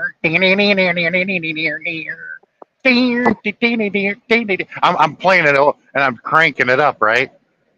Yeah. And I pull into one of these border check stations in Arizona, Yeah. and they look up at me, and a couple other guards came over, and they said, "Turn that down." I like turned it down, and I'm looking at them, and they're like, "You're Muslim?" I'm like, "No, I'm Catholic." They're like, "He's screwing around. Get him out of here." Brilliant. Well, that was like me when I was younger. My aunt lived right near a nunnery, and the nuns would often walk by her house. And my mum and my aunt used to run indoors when they'd seen the nuns coming, because I used to shout out, "Quick, run, the penguins are coming." And they'd bugger off indoors. And see him in the town centre, and my dad used to say to me, "No, you be quiet." And he'd say to me, "They're not penguins, they're your sister." And I used to say to him, "They're not my sister, they're a penguin." Well, there's certain sect of, there's a few different ones of the convent, and the ones that look like penguins were the Carmelite nuns. Well, when I used to see him, I used to shout, "Quick, run, the penguins are coming," and they'd start laughing. Yeah, the Carmelite nuns wore the full habit, where you can only see their face. Yeah. The nunnery is gone now. Mum Well, you said don't to have me, a lot of females vying to become a nun, or a lot of guys No. wanting to become monks or priests. but we got a place here that it's got monks, and you can go and buy the monk beer and wine and that they make. Oh yeah, it's really good. There's one, I think it's in Iowa, and they bake and make the best holiday cake you would ever want. The fruit cakes. Fruit cakes Yeah. are something that everybody usually gives as a gift, but nobody ever eats it. They throw it away because it's hard as a brick. But Yeah. the way those monks make it, when you get it in the mail, it's moist and really good. Yeah. Yeah, because fruitcake in the UK is quite popular. I'd make a fruitcake from scratch, and my dad would eat it in the day. Well, if you didn't Deep do that, it would get hard as a brick. He was a bugger for fruitcake. And then we got our pudding called Spotted Dick. Yeah, it looks like fruitcake, but it's like in a gel form. Yeah, with custard. You have it warmed up with custard.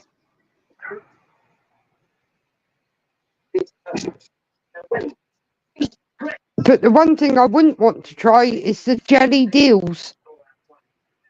Never heard of that.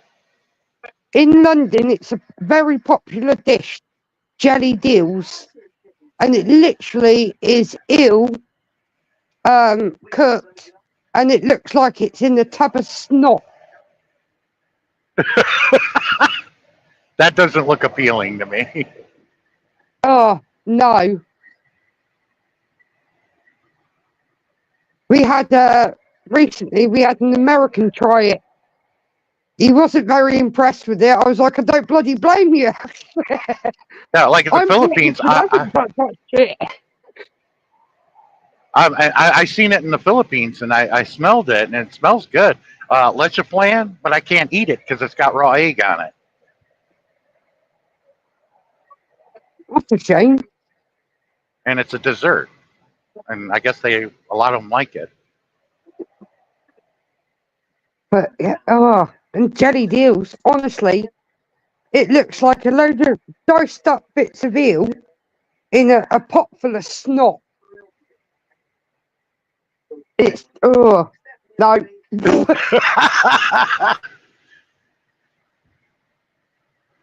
No, not for me.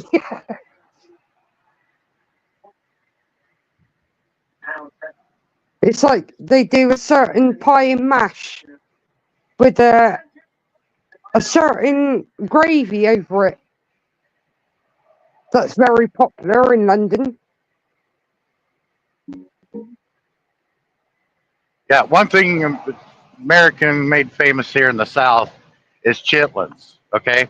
And I'm in South Carolina, and they have this festival called the Chitlin Strut. It's really big, but Yeah. they're only maybe not even half the crowd will eat them, but they say that they're really good. And I'm like, I ain't eating that. No. And What is it? the smell is all. It's pig intestines. Oh, no. Yeah, some people call them shitlins. Because that's how bad it is. It's like, ugh. Oh, God, no. That's popular over in, like, the Philippines and that as well, isn't it? I think the intestines, they stuff things in it. I don't know what. And it's a street food. And I never took the chance of eating street food in the Philippines. I'm not against it, but I never did. Yeah. Because I was at the hotel. I'm like, I got the buffet over here, I can have steak, prime rib, whatever I want. It's right there. Because I always stayed at the hotel.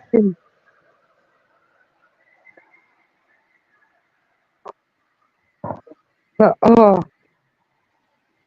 even some of the food here, I look like I said, like that jelly deals. I looked at that, I was like, no. Yeah, when I hear dill, that's a spice. The dill weed, it's a spice, and they use it to make dill pickles with. Yeah. Because when I hear dill, that's what I think about. I actually had some American potato chips. Oh my God, they were bloody lovely. You need to try Guapos. They're only in the Cincinnati-Dayton area. They're a gourmet chip. I've been trying to get some to Darren, and Sammy in the Philippines wants to try them too. Because guapo and Tagalog means handsome. I'm like, that's a brand of potato chip where I'm from. A very good one too. Sounds it. But I'm quite surprised because when you buy English we call them crisps. When you buy them, you got mostly over half a bag of flipping air. And when I got the American potato chips and I opened the bag, they were full. I was like, they're bloody ripping us off in the UK for our chips. You basically pay for a bag of flipping air. Yeah, a big Debbie Downer because of the economy. I don't know if it's still in the Battlefield Mall. I'm going to check it out next time I'm in Springfield, Missouri, because they had a London's Calling there. That's where I bought all my dandelion burdock, and I'd always get a shepherd's pie. And they're like, "You want a dandelion burdock?" I'm like, "Yeah, I want 3 cases." And they're like, 3 cases? Yeah, 3 cases. I said, I put them on my truck with me. And they're like, "Oh, yeah, that's Sean. Go ahead and give them to him." I'm like, "Cool." I said, you guys are the only ones selling it in the entire country. This is the only place I know where I can get it. Yeah, that's what I do. I buy certain stuff in bulk. Because to get my American snacks, I gotta order it online from London. But they had, I don't know what happened to it, but they had another one down the street in Springfield on London's Calling. It was outdoors, but it had a London bus, an old antique one, and they converted it into tables where you can go upstairs and sit at a table up there too. Because Barry took me to it once, and that's where I had my first dandelion burdock and shepherd's pie. It was great. But they closed that down like 6 years ago, and I'm like, well, where'd they move it? I don't know. They just closed it down. I'm like, well, what did they do with the London bus? I mean, this was cool. I liked it. Yeah, the dandelion and burdock is quite popular. You used to be able to order that off your milkman at Christmas. Yeah, Barry liked it so much because the people who ran the outdoor one, they were actually from his neighborhood in Manchester. Yeah. Oh, wow. But Mum likes the dandelion and burdock, don't you? Well, it's the British version of a root beer, but it tastes a bit different. Yeah. I've tried American root beer. Yeah, Barks and A&W are the #1 brands when it comes to root beer. I can get all that, see, from the Kingdom of Sweets. They do the American sodas, potato chips, American cereal, American like cakes and snacks. Yeah, and but then you get all your candy. Yeah, over in your country, that cereal, they call them hoops. I remember that. Yes. Yeah.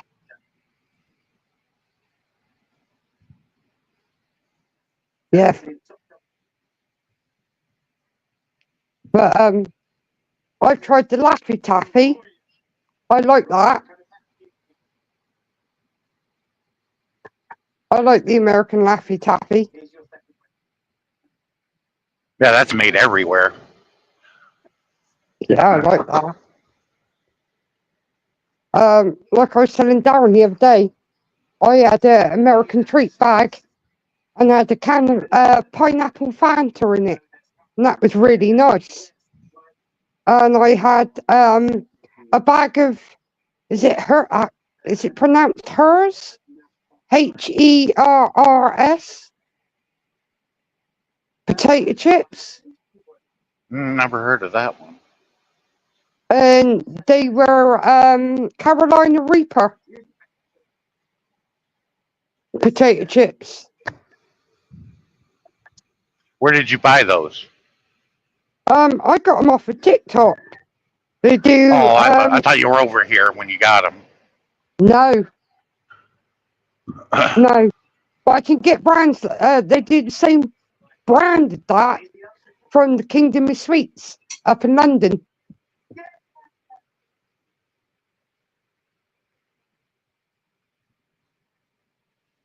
But I don't know where it comes, you know. Let's see if I can Google it and find out where it comes from.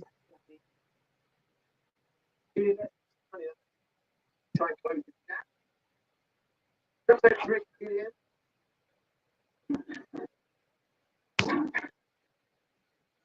Ooh. Okay.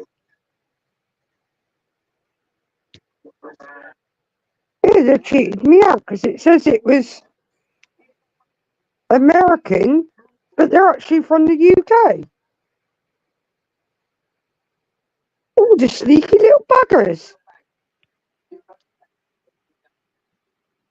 Time for your Yeah, yeah, it does, Jesse. Laffy Taffy. Yeah.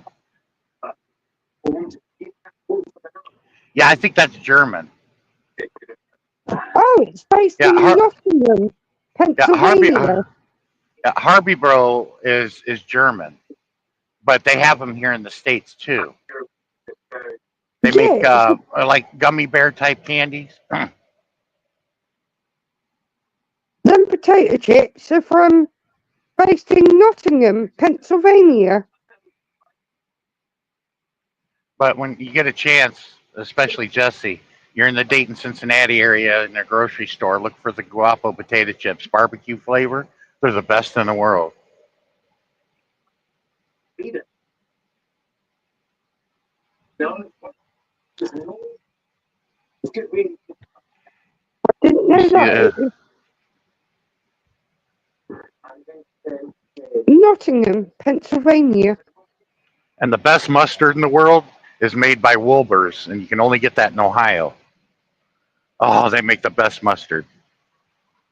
If you go to a Cincinnati Reds baseball game, they're in Cincinnati. That's the type of mustard they use on their hot dogs at the stadium.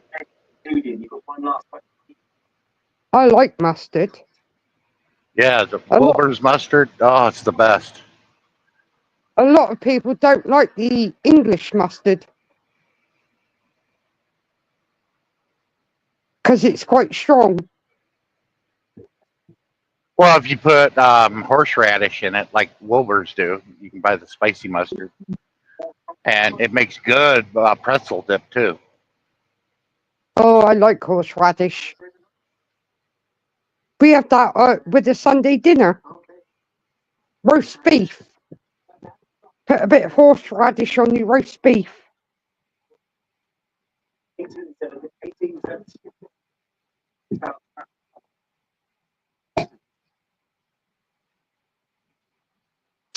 But our horseradish, when I open a new jar, God Christ, it makes me nose tingle. Oh yeah, the odor, but it's Yeah. not it's not a harsh or horrible smell either. No. No, it's not. I do like a bit of horseradish. But our English mustard, if you put a bit of mayonnaise, mix a bit of mayonnaise in with the English Oh. mustard, it I cools hate- it down. Yeah, I hate mayonnaise. I think it's gross. The smell of mayonnaise makes me sick.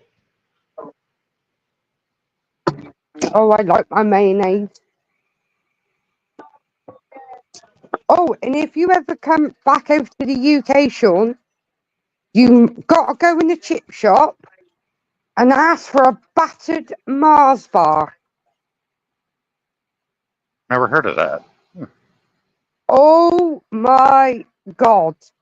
It's a chocolate bar and they cover it in batter and deep fry it. It's the Diabetes Right. alert if you eat more than one. It's like another thing that we invented over here: frozen bananas. They take a Yeah. banana, skin it, and then they drive a popsicle stick in it. They dip it in chocolate and then freeze it. Yeah, Those are really good. yeah. We get them in the UK.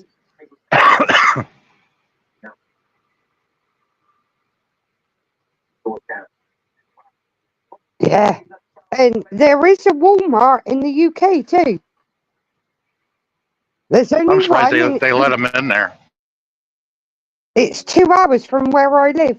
It's in Bristol.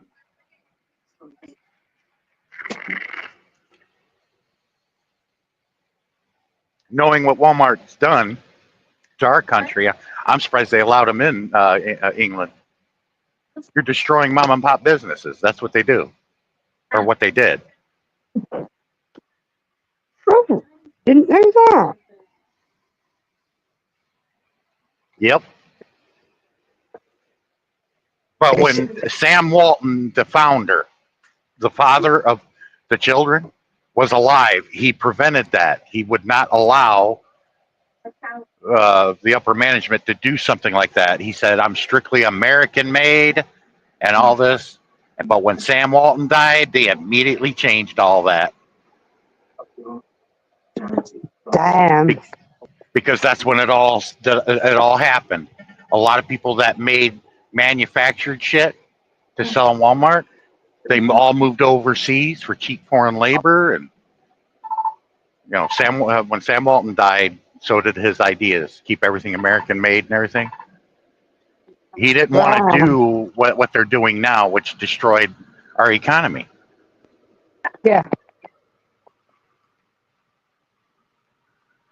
But see, a lot of these manufacturers of you name it, whatever they manufacture, they did what the auto industry originally did in 1980. They want to move over to China too, and not have to pay a good wage to the American people. And a lot of the good paying jobs left. Well, They profit more by manufacturing it and over there in that country and shipping it back here. yeah. Same as in the UK. A lot of our blacksmiths, there's hardly any blacksmiths here now, which is a shame. It's like the other day I was looking for a floor stand for my cross stitch, so I didn't have to sit here and hold the frame. I could attach it to the stand and use that instead. Yeah, I seen the perfect stand that I needed for my cross stitch. Yeah, that's what I was explaining to Jesse of what happened.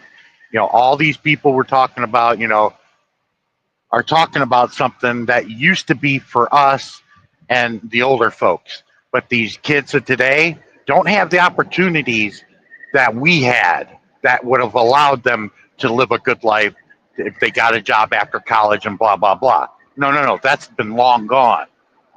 But a lot of people who don't think, that are my age or older, think that that's still going on. No, that train left a long time ago. And then their excuse, well, you got to start somewhere. Well, that's true. But when you start, you're never going to move up. You're going to stay right where you are as long as you tolerate it. But where are you going to go? All the good paying jobs are gone.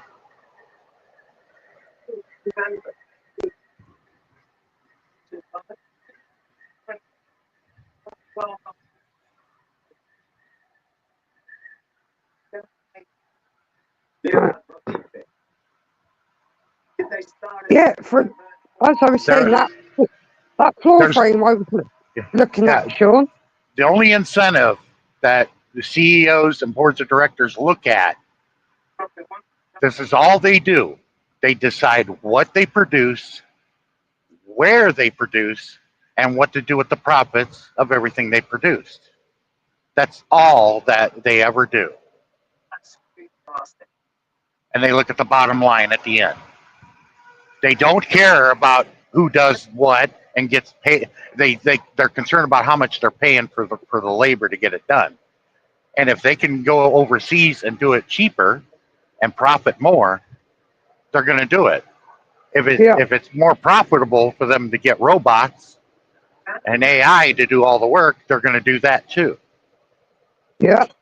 They threw the American worker under the bus in 1980 is when it all really started to get going.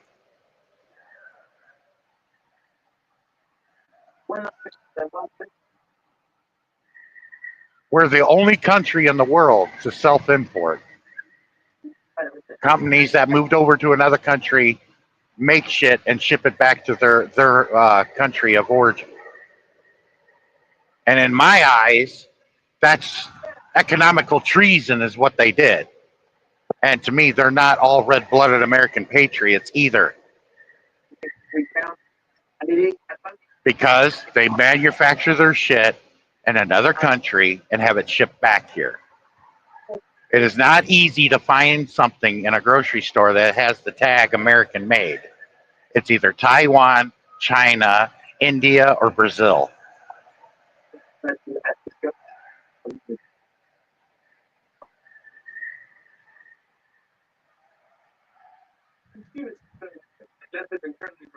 It's in the snow. No less.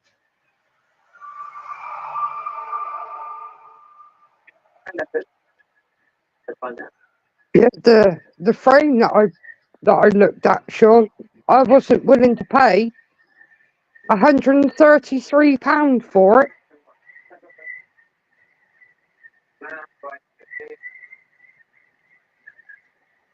That's just ridiculous. But these, Donald Trump surprised me when he first entered office, his inaugurational day. He supposedly met with some of the boards of directors and CEOs in the White House about bringing the jobs back. That's when Trump got an education himself. They're like, we're not going to move the jobs back here because it's not profitable. Not the obscene profits that we're getting to move the jobs back here. Because we're going to have to pay the American worker so much more and we're going to profit less. So we're not going to do it. That's where Trump got the education. And he knows this. At least I hope he does. The government, that's why, they blame government and blame the president. They don't have control of this because we don't have state-run enterprises. It's all private. The boards of directors make those decisions, not our government.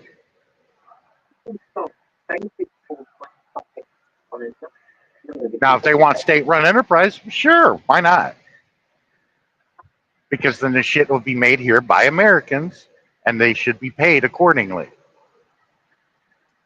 Not going to do that, though. But me being the Marxist, I don't believe in state-run or private. I believe in public. Just like they do in Green Bay, Wisconsin. Everything's publicly run, publicly owned. But no one ever talks about that. They either talk about state-run or privately run. And both are the wrong answer. That's what happened to the Soviet Union, why it split. They didn't figure out that maybe they should have done the public answer. Have everything publicly run. It's more democratic. Everybody has an equal vote. And by majority vote. Decide what you produce, how you produce, and what to do with the profits after. Simple as that. But, however, this kind of knowledge has been kept from the American people for over 80 years. Very few people knew of it. But they couldn't discuss it. Because if you spoke out against capitalism, you were looked upon as a traitor and all this other crap, and unpatriotic.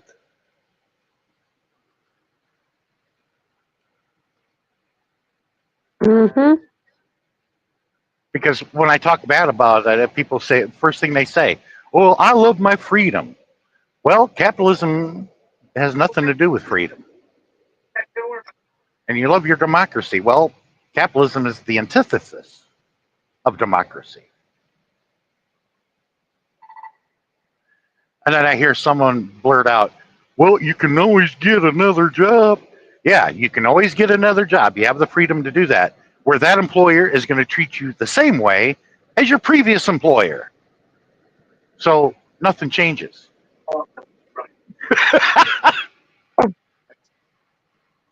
I'm going to have to step down in a minute, Sean, so I can go and get some dinner and Yeah, that's charge all right. my phone.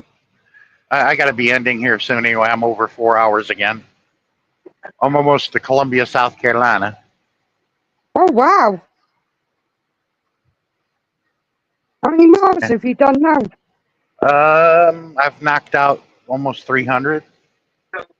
Wow, so I've done nearly 800 miles, nearly 700 miles with you then. No, Yeah, nearly 800. I took you through Georgia today. I took you through Georgia and now South Carolina. Last Wow. night when I ended, you saw me park. I was only made it like 20 or 30 miles into Georgia from Florida. And in about 3 hours, I'll be where I need to be in North Carolina. Oh, in the heart wow. of it. I'll be going through Charlotte in about an hour. Oh, wow. Done nearly 300 miles for Off in sure. off in the distance to my right, that's downtown Columbia, South Carolina. The southern accent in South Carolina is very sloppy.